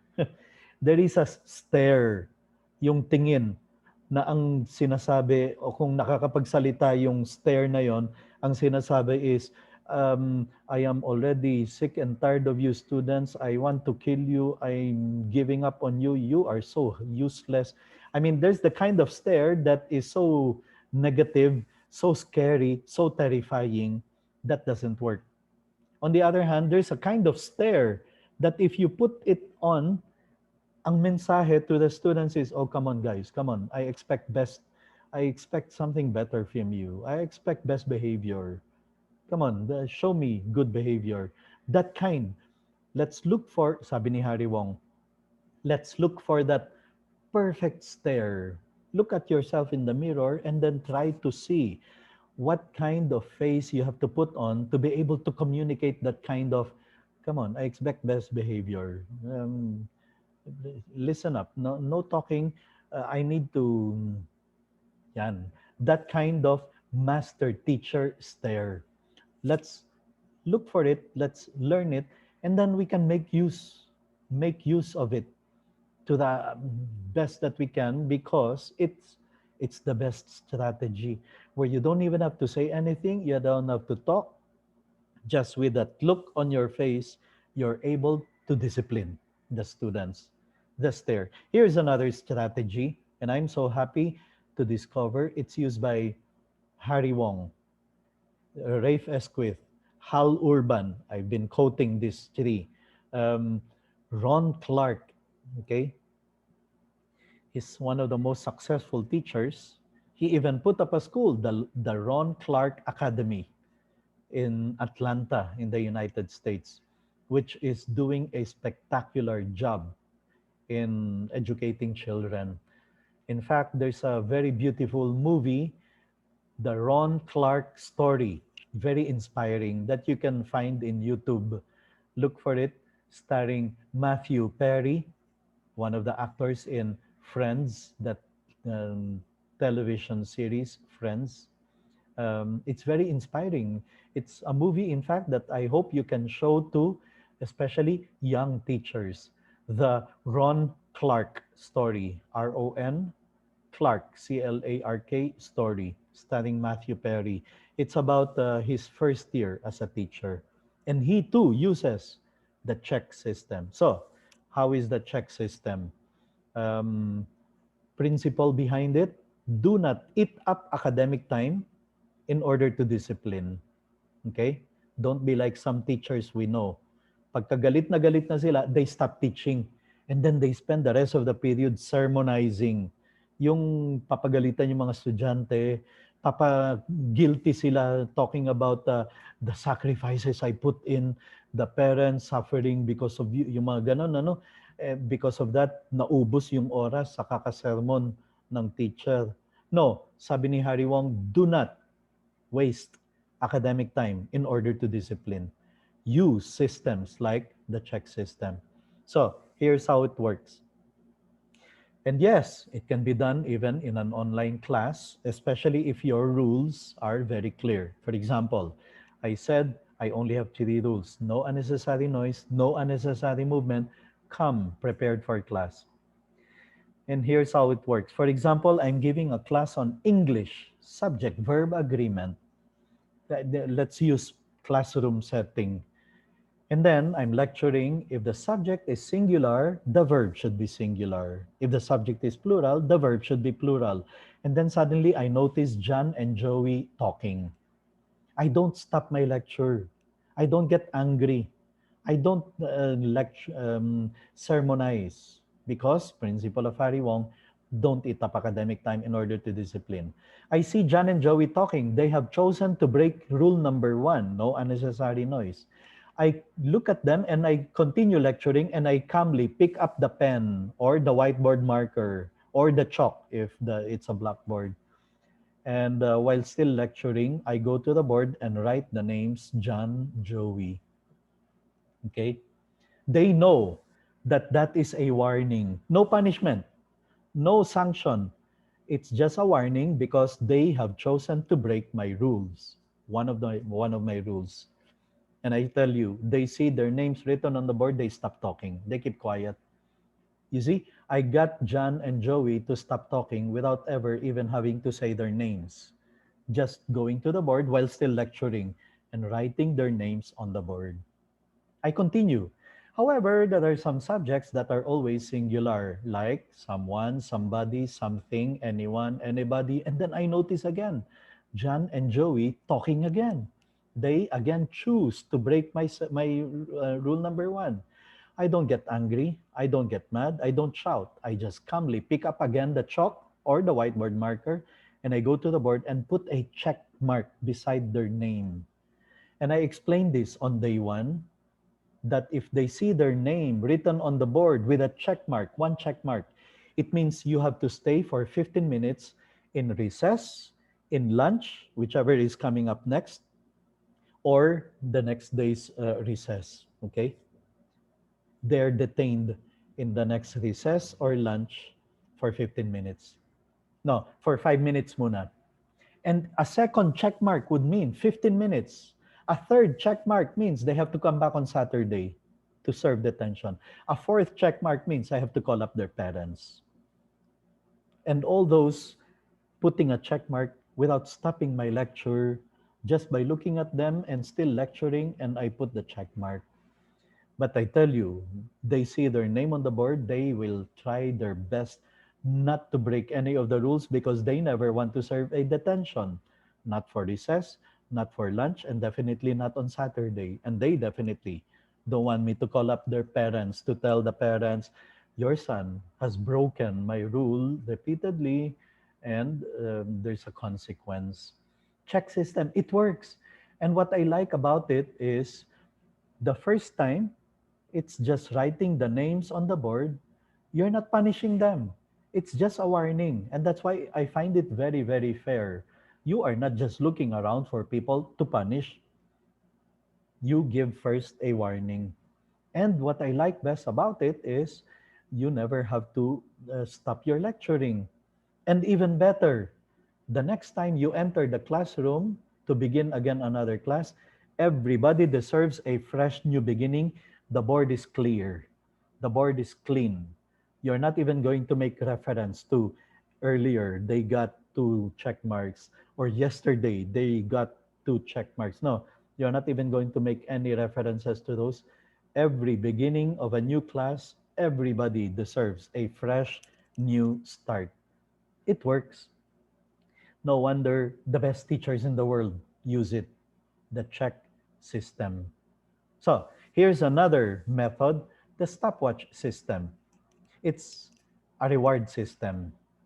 And usually I would have those 50 minutes because our classes in Southridge, in Northfield, in Westbridge also used to be 50 minutes per period. And I would have one subject with the students, and we would meet 3 or 4 times a week, depending on the subject. Now, I would enter the classroom with those watches na may countdown. Ngayon, actually, all cell phones would have countdown timers. And I would tell the class at the start of the month, okay, class, in my rewards clock, you have 50 minutes, 50 minutes of reward, okay? But remember, every time somebody in class chooses to break any of my rules, I will have to click it and you start losing seconds from the rewards until I stop it, okay? Because at the end of the month, whatever is left, whatever time is left in the rewards clock, that's what you're going to get. And I'm going to give a menu of rewards to the class officers to choose with the rest of the class which one of the rewards they will get. Okay, so for example, this is the application. I'm lecturing on subject verb agreement. Subject is singular, the verb is singular, the subject is plural. And then I notice John and Joey talking. Instead of the check system, I will now use the stopwatch method. I look at John and Joey while still lecturing and calmly pick up the rewards clock and click it, and it starts counting down. And I will see John and Joey showing me that they're sorry. They will now stop talking. I stop the clock. They just made the class lose 5 seconds from the rewards class. I continue talking. However, some subjects are always singular, like anybody, anything, somebody, some. I noticed Joanna standing up without asking permission. She chose to break my second rule, no unnecessary movement. I don't get angry at Joanna. I don't get mad. I don't stop my lecturing. I just look at Joanna, follow her with my eyes, and calmly pick up the clock and click it. And I will not stop it until Joanna goes back to her chair. And she has to go back because you know what happens usually? When I raise the clock and click it while looking at Joanna, the whole class will look at Joanna and say, Joanna, sit down, sit down. The clock, the clock. Yeah.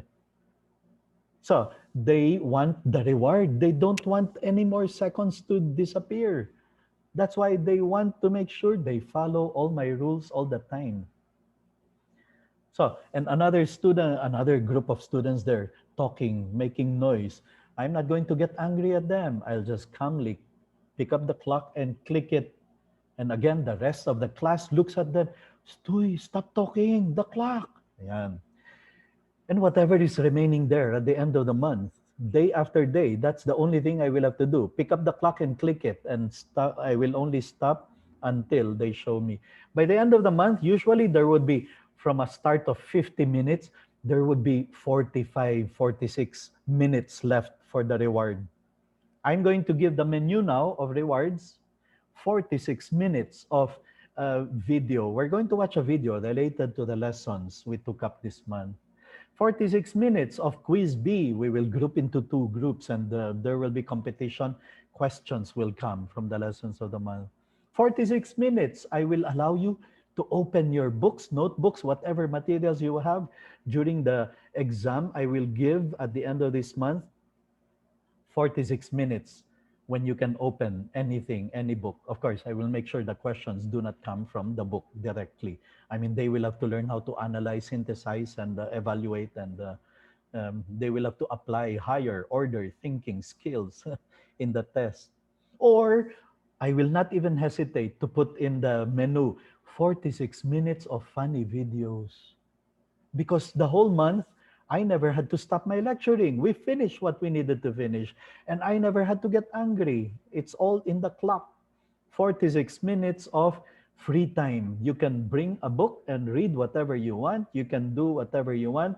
work on an assignment, but 46 minutes of free time, free period that I'm going to give you supervised. I will be inside the classroom. I will not lecture, and you have 46 minutes. They like the reward. They want to get the reward. And the perfect use is many times, especially in classroom setups. Um, I enter the classroom sometimes to start my class, and the room is very disorderly, chaos, dirty, trash on the floor. Now, an ineffective teacher will have to shout, will have to scream because the class is noisy, boisterous, will have to yell because he has to be heard, and the noise level is so high. And it will eat up so much time to get the class organized, to get the classroom clean. Not me, because I have the watch method. I enter the classroom, I see it's disorderly, I calmly raise the clock and click it. And you know what you hear next? Students shouting, "Uy, ayusin niyo yung room, the clock. Arrange the desk, the trash, the clock, the clock." They love me because I'm going to give them the reward, but they hate the clock. And they don't want to lose any more seconds from the. So, in a matter of 10 counts or less, you have the room that was so disorderly earlier on arranged, clean, no more trash on the floor. Everybody contributed to get the class in order because they want the reward from the clock, from the stopwatch system. It works. It works. Especially it works in grade school, lower grades, and it can also work in high school, in junior high. It can work. Stopwatch system. You stand a better chance of getting the students to do what you want them to do when they're working to get a reward than avoiding a punishment. Reward system works. Even if earlier on I said this is only the second level of moral development, no? But remember, in all the rewards that we talked about, our objective is to get them reach sixth level of moral thinking. I have a personal code of behavior and I live by it.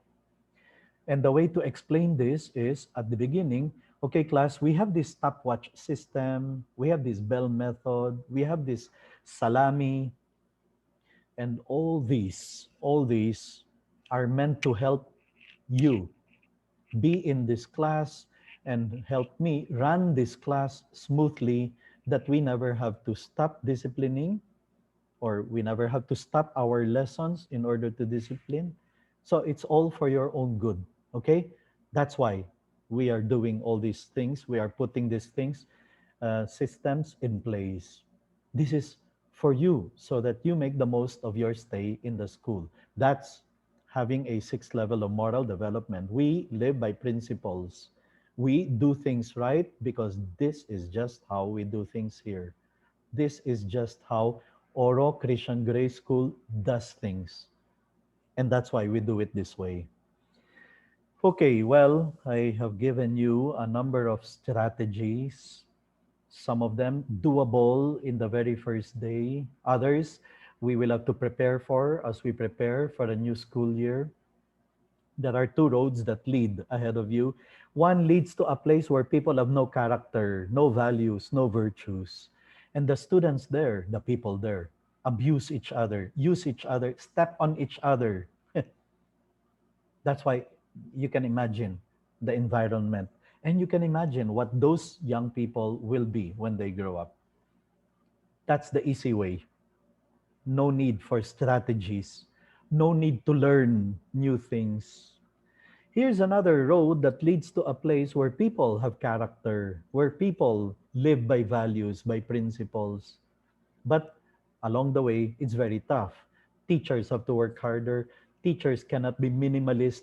Teachers will have to continuously look for ways to do things better and more efficiently and more effectively, especially in the area of classroom management, character formation, values formation, advisory, teaching the young people grit, resilience, and empathy. And the place is a place of men and women of character. They help each other, they support each other, they cooperate, they do things right. Now, it's very clear where we want to go. It's very clear that even if it's going to require more work on our part as educators, as teachers, we want to take that high road. We want to go to that place. We want to be able to reach that place where people are men and women of character. It's worthwhile. The rewards are great. It will be a fantastic world for us teachers as well as for those students. Okay, a special offer I'd like to offer you. I mentioned to you I invited Harry Wong to Manila in 2013 to do this series of seminars in SMX, and I paid him $20,000, 1 million pesos. And that's why yung book niya, First Days of School, please don't pay $34 plus shipping from Amazon. We're making it available for teachers here in the Philippines only at 50 pesos each. I mean, this is a digital copy in two versions, PDF format or EPUB format. Okay, so if you're interested to get hold of a copy of your own of the First Days of School, all the 839 pages of it of Harry Wong, then just send an email to catalystpds@gmail.com um, to ask for the details on how to go about paying and then receiving your copy of First Days of School. Okay, well, I am supposed to be going for Principles of Raising Good Children, but for now, what I'd like to do is first um, open the floor for questions that some of you may have, which I think would be time better spent. Okay, I'm turning off the, yeah, you can unmute yourself or you can type in the chat box whatever questions you may have about the topic that we discussed just now on classroom management, or it can even be a question about this morning session, or it can be a question about grit, resilience, and empathy, or urgency of character formation. Same instruction. You can type in a direct message to me so that you don't have to let the whole world know that you are the one asking that question that we can answer or I can comment on. Um, Before we finish the 3:30, and then you will be doing your own. I will have to make sure Ma'am J. Neil is made co-host. I mean, not co-host, but host, so that you can continue on with the meeting even without me. No, let me see. I'm looking for. Uh, is she here with us, Yes, Ma'am? sir, I'm Ah, here. okay. You're there. You're there. Ah, yeah, because your co-host, your name appears above. Okay, so questions that you may want to ask about the topic, I'm ready to answer them. Otherwise, if there are no questions in the next 1 minute, I will finish off with 10 Principles for Raising Good Children by Dr. Thomas Lickona. I remember sharing it with you years ago when I was there in Oro, in Cagayan de Oro. Otherwise, then that's where we will end those 10 principles. Harry Wong in that book classifies many pages of procedures that you can choose from or that you can tackle. In fact, he also enumerates there very many possible positive consequences or negative consequences that you can use, and many of them are applicable, especially even to online setup. Okay, any concrete strategies that will be applicable for online teaching, like in the context of getting their attention? Did your school apply online teaching last year? Yes, we did. In fact, in UANP, we could not teach unless we finished um, our how to handle online classes certification. They required us to go through the Canva learning system, and it was good. It was useful.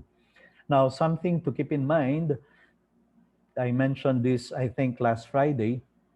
We have to be open minded and open to the possibilities that really some people can have real serious difficulties with online setup. I'm not just talking about Wi-Fi. I'm also talking about because they're in the house, and because they're in the house, the parents sometimes expect them to do house chores because they're in the house, they're at home, while at the same time they have these uh, requirements from school. And so I know that is also a challenge for especially teachers. You are working from home, but you're in the house. So you're expected to be the one to magsasaing, magluluto, maghuhugas ng pinggan, maglalaba. Kasi nasa bahay ka eh. So that's one of the reasons why this work from home setup is very stressful for everyone, for the students as well as for the teachers. I would even say more for the teachers, because now that you're working from home, you have house chores to attend to while at the same time doing work that is expected of you. That's why be very forgiving with yourself, as you should be very forgiving with the students when they give you excuses about Wi-Fi, internet, and conflicts of schedule.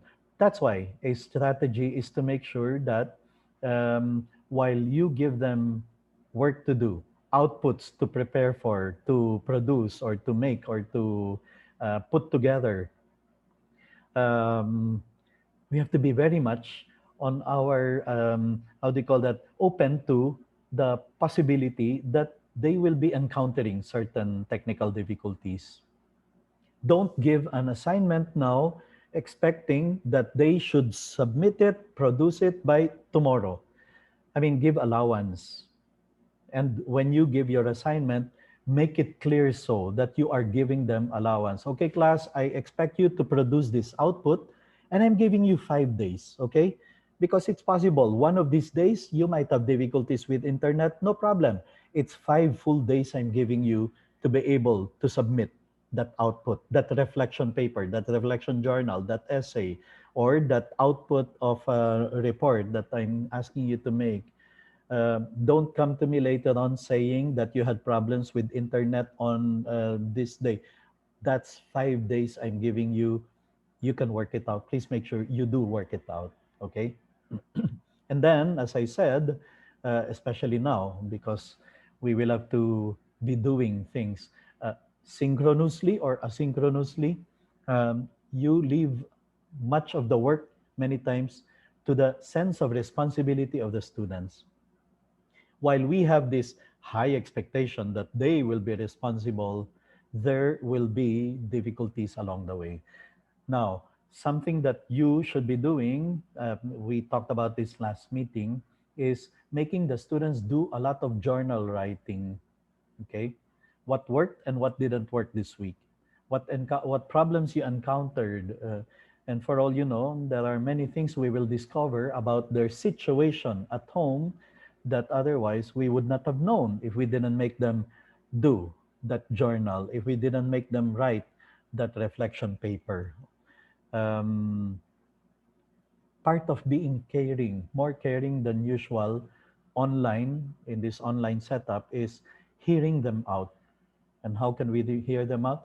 By making them those, write those journal paper, reflection paper, um, not necessarily all graded all the time, but simply because you really genuinely want to know how things are going at home given this setup that we find ourselves in, that we are in. Okay. And then to making the class, I posted in Manrentoy downloadables, which I pointed out to you last Friday. The one of the videos I posted there is making your Zoom class more interactive and exciting. And many of the Zoom features can also be found or used even if you're using Google Classroom or Microsoft Team, they can also be used. Okay, we had students before with different religious beliefs, the question goes, and not able to participate in school programs that would contradict to their religious practices like Panunumpa sa Watawat and Christmas programs. How do we deal with this? Well, you're a Christian school, and people know you to be a Christian school. And so, if you made them sign an agreement from the very beginning that this is our religious orientation and this is what we are guided by, then they should abide by that. Okay? That's why it's good from the moment of enrollment. I mean, from the time that they start with your school, that they enroll, you make them sign that kind of agreement that this is what we stand for, these are our beliefs, and the activities of the school are uh, pivoted or anchored on these principles. And then the fact that they will sign it when they enroll means that they will comply with whatever for as long as all those are really in accordance with the spirit of the school, the principles of the school, and what the school stands for. And don't be afraid because you made them sign an agreement like that. You made it very clear from the very beginning that it's going to be like that. In Southridge, for example, the orientation is Catholic, okay? And we sometimes get students who are Christians, Protestants, and they go through the religion classes because it's part of what they signed when they enrolled. That while the school is open to non-Catholics, um, part of the subject that they're going to take will be that a, mm, a series on the Catholic doctrine, and they attend, and some of them even do better than the Catholics themselves in the religion classes. Um, they attend it as one more subject that they have to attend because it's part of the curriculum of the school. It's part of academic freedom, and it's part of your academic freedom that you want your program to be this way. Pero if you didn't make them sign that, okay, then you can have problems. I mean, parents can complain later on. And if there is explicit request later on from the parents, please excuse my son from these activities that you have because they go against our faith, and you have nothing to point to during their enrollment as an agreement that they sign, then you are jeopardized. It becomes now their academic freedom. But as I said, as a Christian school, you have the right to stipulate that no, all students who pass through our school should undergo this program, and the parents should sign an agreement that they comply, they agree. Okay. As a class advisor, do you have any class activities that students will be enjoying while learning in your class in the context of distance learning program? What rewards can we give in an online class setup? Well, you can actually, for example, uh, in the place of generally students are not very much attracted to synchronous classes, right? Especially because it will mean they have to follow a schedule. It means so a reward that they can, for example, be attracted to is like that. In place of a synchronous class, this is instead the activity that you will have, that you will be allowed to take. But here's what I have always found to be very, very useful. I make the class officers responsible for drawing up a list of menu of rewards, and you will be amazed. They will find.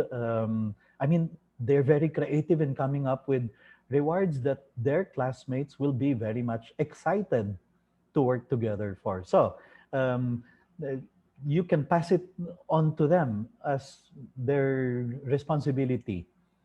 Submit to me a list of 6 rewards to choose from for the class. And then the six that you will submit to me, some I may disapprove because no, this is too radical. This is too much of a reward, or maybe we can substitute it with another one. But that will give you already a lot of ideas on what possible rewards you can offer them. And especially since it came from them themselves, they will work hard and work hard to be able to win the reward or to be able to merit the reward. Pass it on to them. I believe in the power of student empowerment. I gave you the story last week of Jay Suarez, right? The student, problematic student I have who went on to become governor and is now congressman. Well, um, that's the kind of empowerment that these students should have, that they make decisions, they are given a voice. um, that's true. That's one of the things I failed to discuss during the advisory, the 20 different class meetings as a way of giving the students a voice. That, for example, is one class meeting you can hold.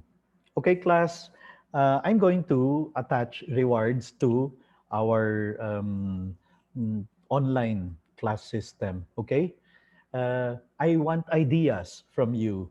What are the rewards given this distance learning setup that we have that you will be attracted to and that you will want to work hard to be able to achieve or to be able to get merit? And you will be amazed. People will come up with, some will come up with crazy ideas, admittedly. But some others, you will be surprised. That's a very good idea. Let's include it in the list of the menu of rewards. Let's add it here. Or after listening to all of them, you draw up your own list and then pass it on to the class officers to choose from, with the help or with the support of the other members of the class. Okay? How to deal with unresponsive parents. Despite frequent calls and text messages about the child's status, they won't respond. Even if you have something to show them that they signed during the enrollment, um, that becomes water under the bridge, right? Because, okay, tapos na. But now that we are preparing for a new school year, you can do things right by making sure they sign an agreement. This is what the school stands for. These are our expectations. We expect the parents to participate, to collaborate, to support, to make themselves available if it is for the good of the children, of the students, in attainment of the school's objectives, etc., then parang may pinaghahawakan kang papel that you can now later on use. And then after so many repeated reminders, let's say it's already in place, they signed it, their signature is affixed there. You made sure during enrollment they signed it. And then during the school year, 10 times you reminded them. Don't be afraid to actually, in the end, tell them, we apologize, but you will have to pull out or you will have to choose another school because we uh, want our parents to live by these principles, this set of beliefs that we have, that we made you sign at the start of the school year.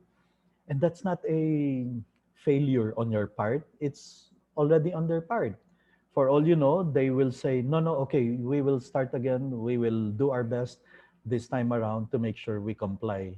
And you're able to convert them, quote unquote, to win them over for your school. But in PAREF, Parents for Education Foundation, Southridge, Woodrose, Northfield, Westbridge, we have that agreement and we do not hesitate to tell the parents, unfortunately, because of your failure to attend because of your failure to attend any of the parenting activities, we regret to inform you that you will not be able to enroll your son in the coming school year.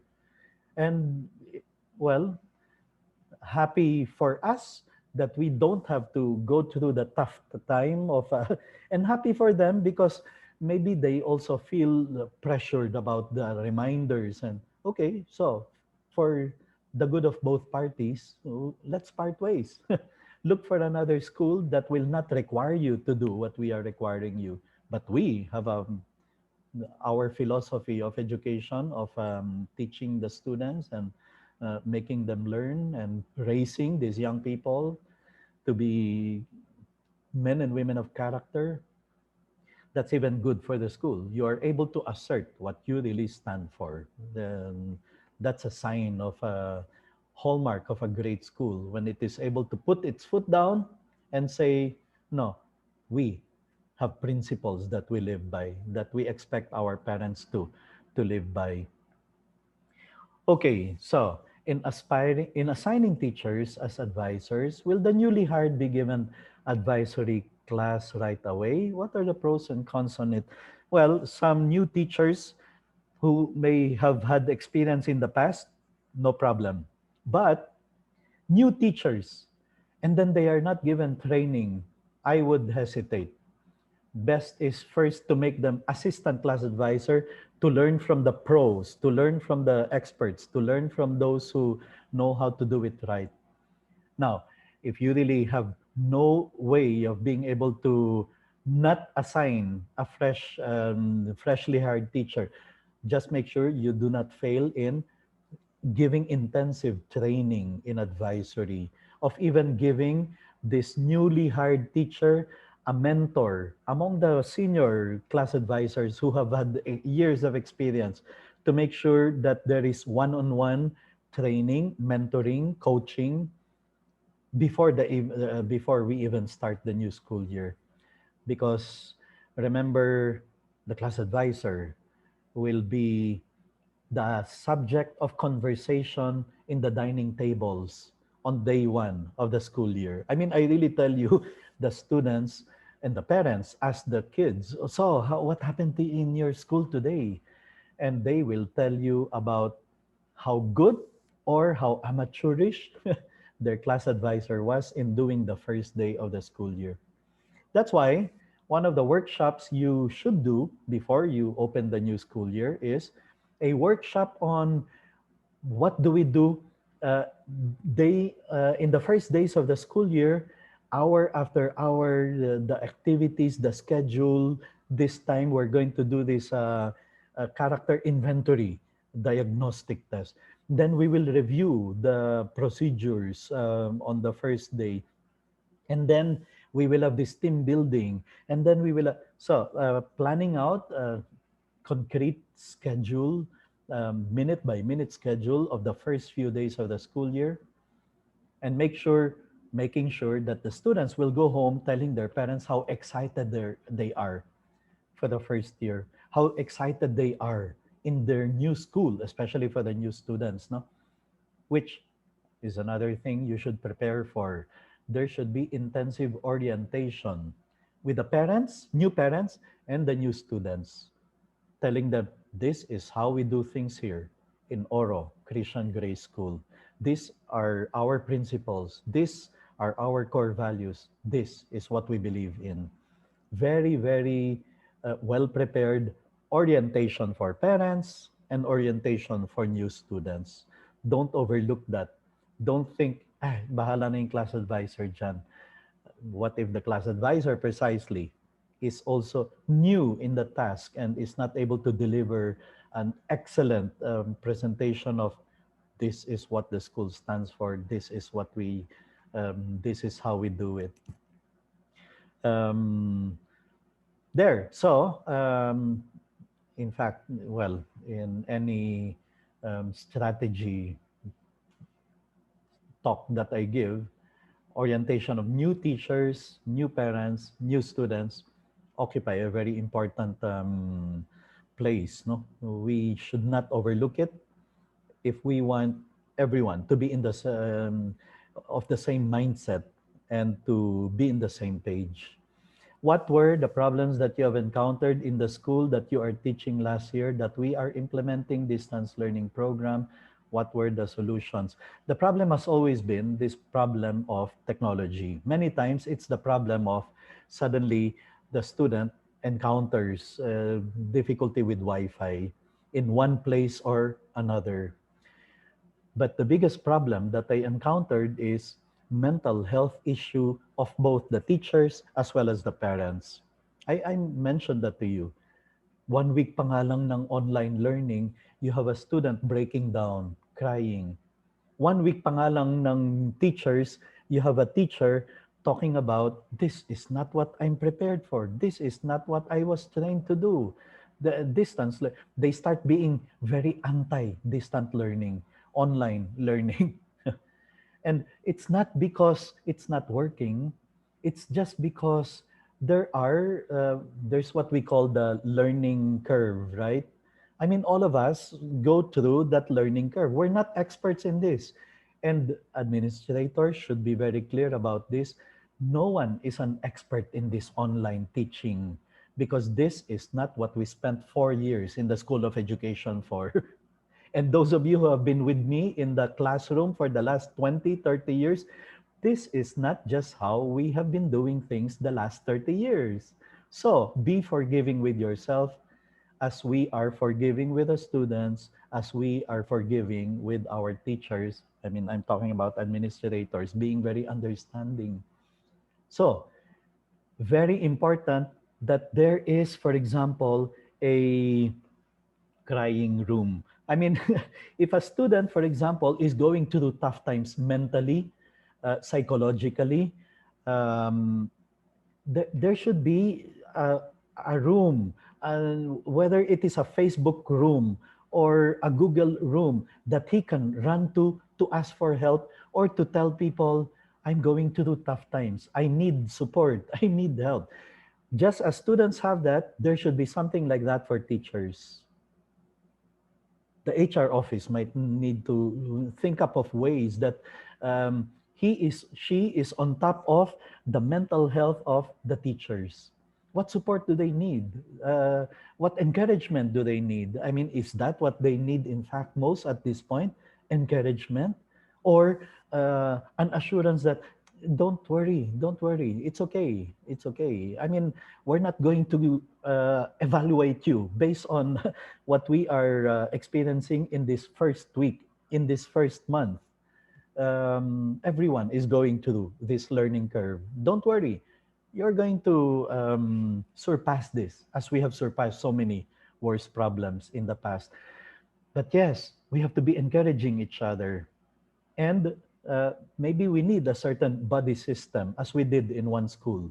We put a system in place where a teacher has somebody to run to open up to, even just to open up to.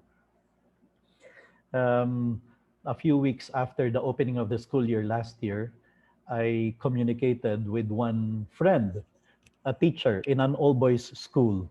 And then he started rattling off a lot of his frustrations.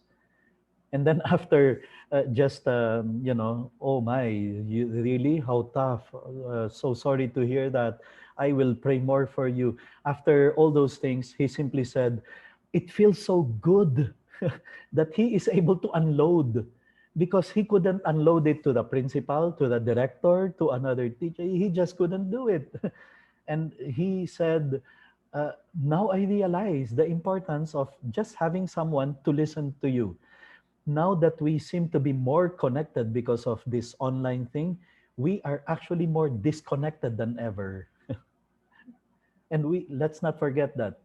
So sometimes we may need to administrators may need to organize something like a Zoom party where just come, let's talk about anything, not about problems, not about, let's just talk about a get together where anything, just talk about anything. Don't bring up announcements about reminders of the submission of this. No, no, no, nothing of that.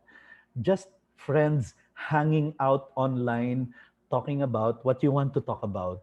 And then you can even tell them, bring your own drinks, whether it's Coke Zero or Sprite or Tanduay, bring it.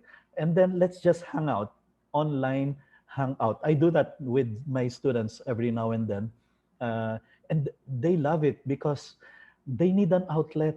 They need an outlet, especially for the younger ones who are up to now prohibited from going out below the age of 18.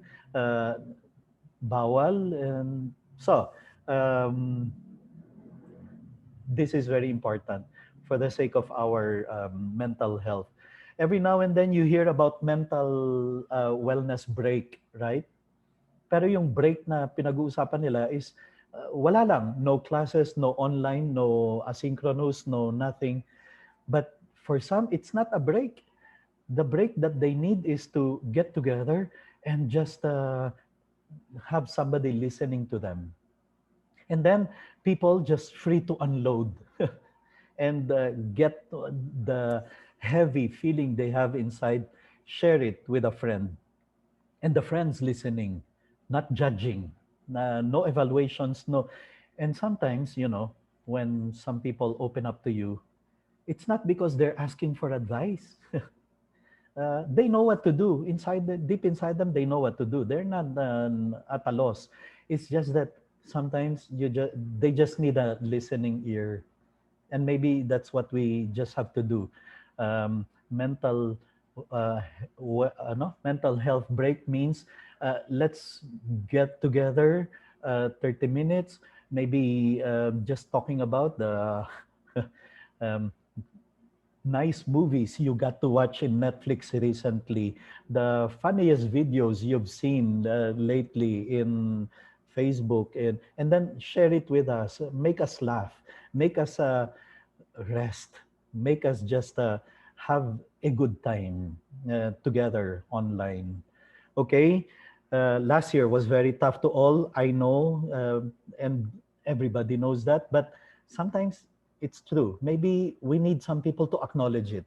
Maybe not the principal, not the supervisor, but sometimes maybe somebody has to say it explicitly. Dear teachers, I know you've been through a lot.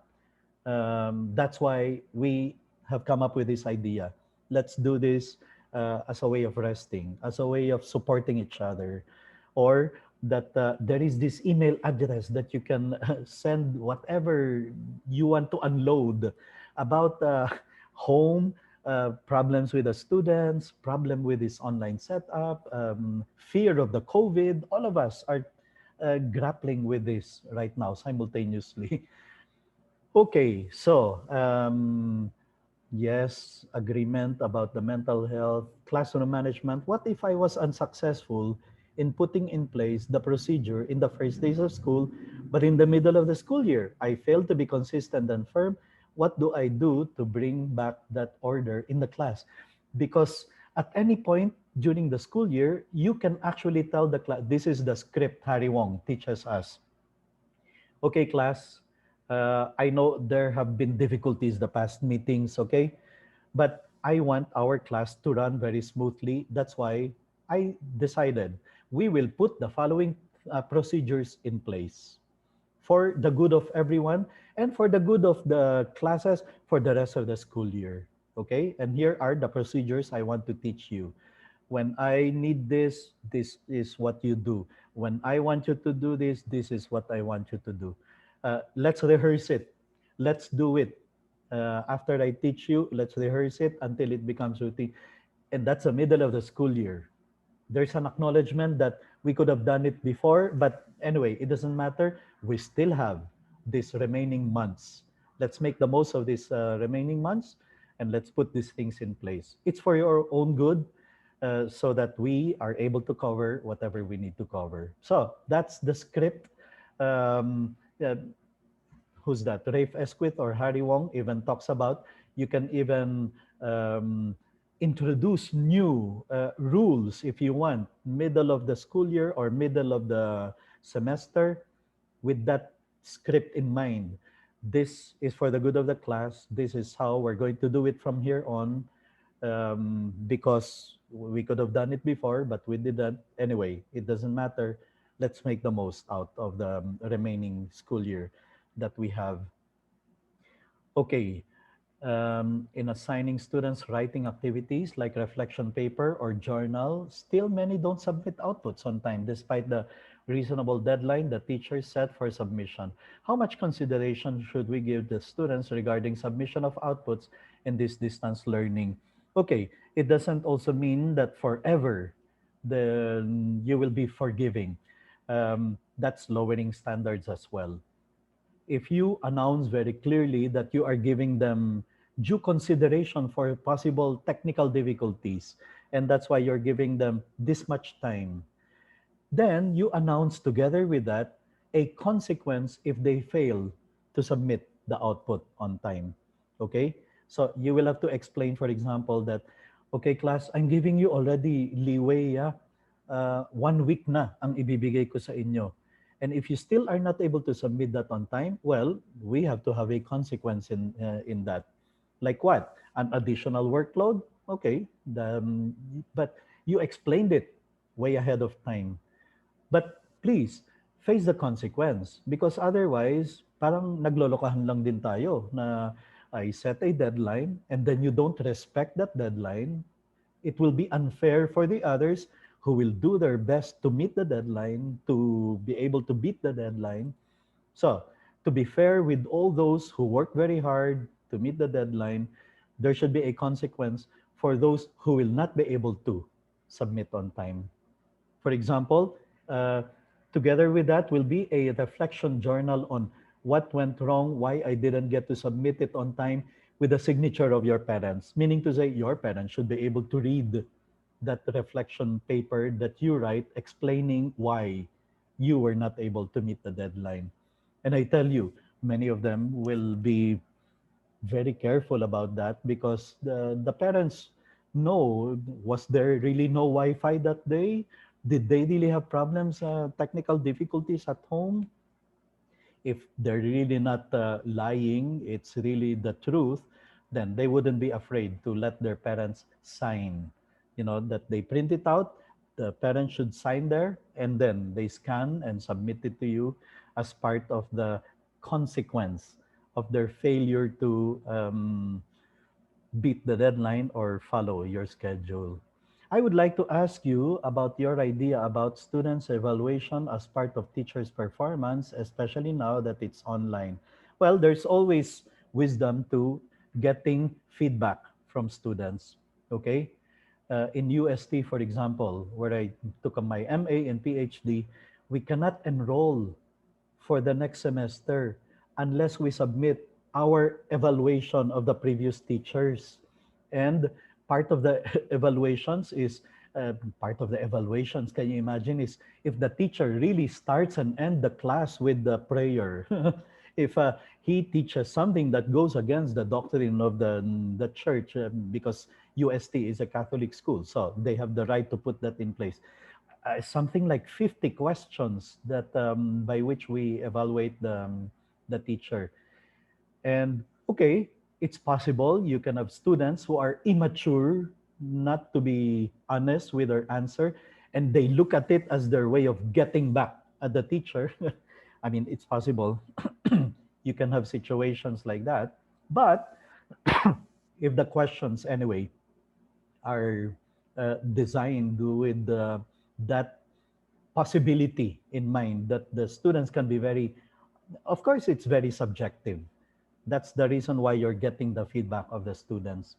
And the, for as long as the question is not yung designed to be able to put a teacher in a derogatory situation like that, no, that is not going to destroy the reputation of the teacher, then it's good to get feedback, but not necessarily to use it as the basis for the final evaluation of the teacher, which is a duty really of the person supervising the teacher, training the teacher, because it's the trainer who knows what has been given, what has been provided to the teacher, and therefore should also know what could be the possible expectations, no, from that teacher.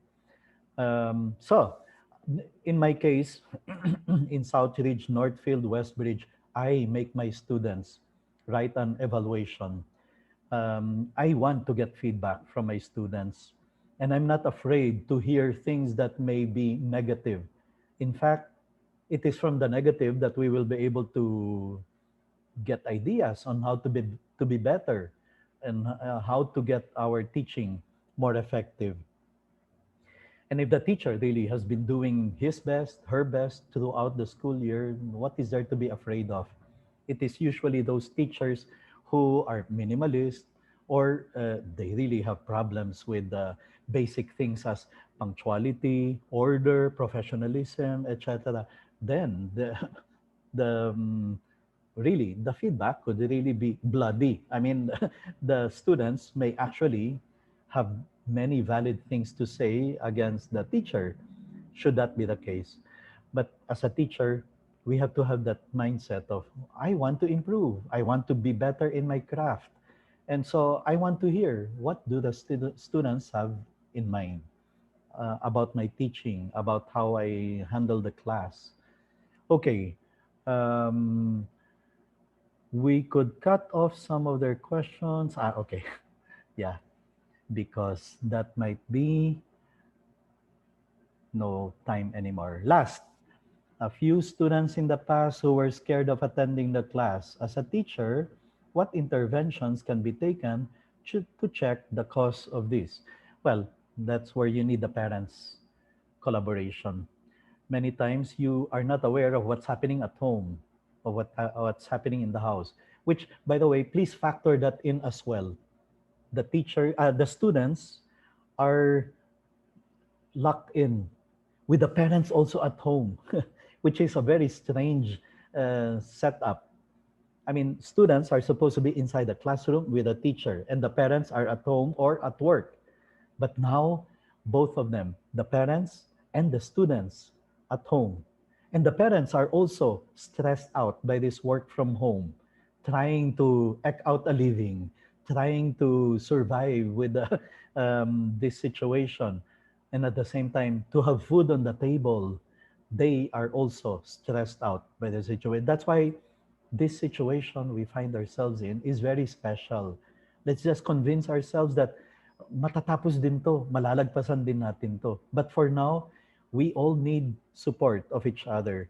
Teachers supporting other teachers, parents supporting their children, and supporting the school in being able to achieve our goal, our end, our educational end, even given this situation that we find ourselves in.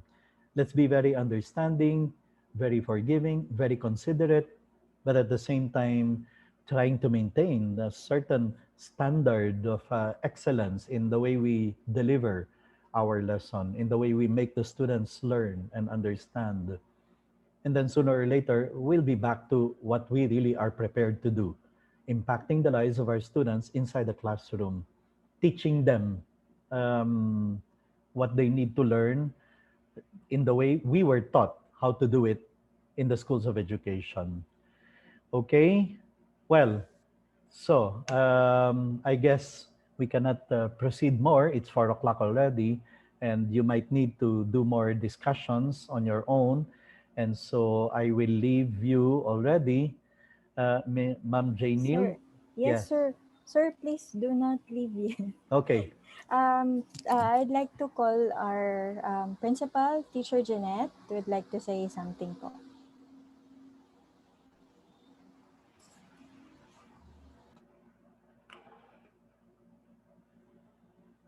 Naka-unmute na si Ma'am. Uh,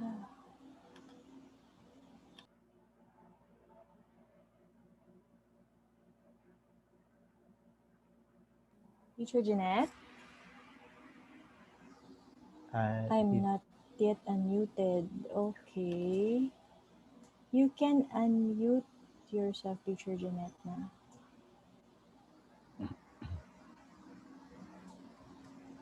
Ka.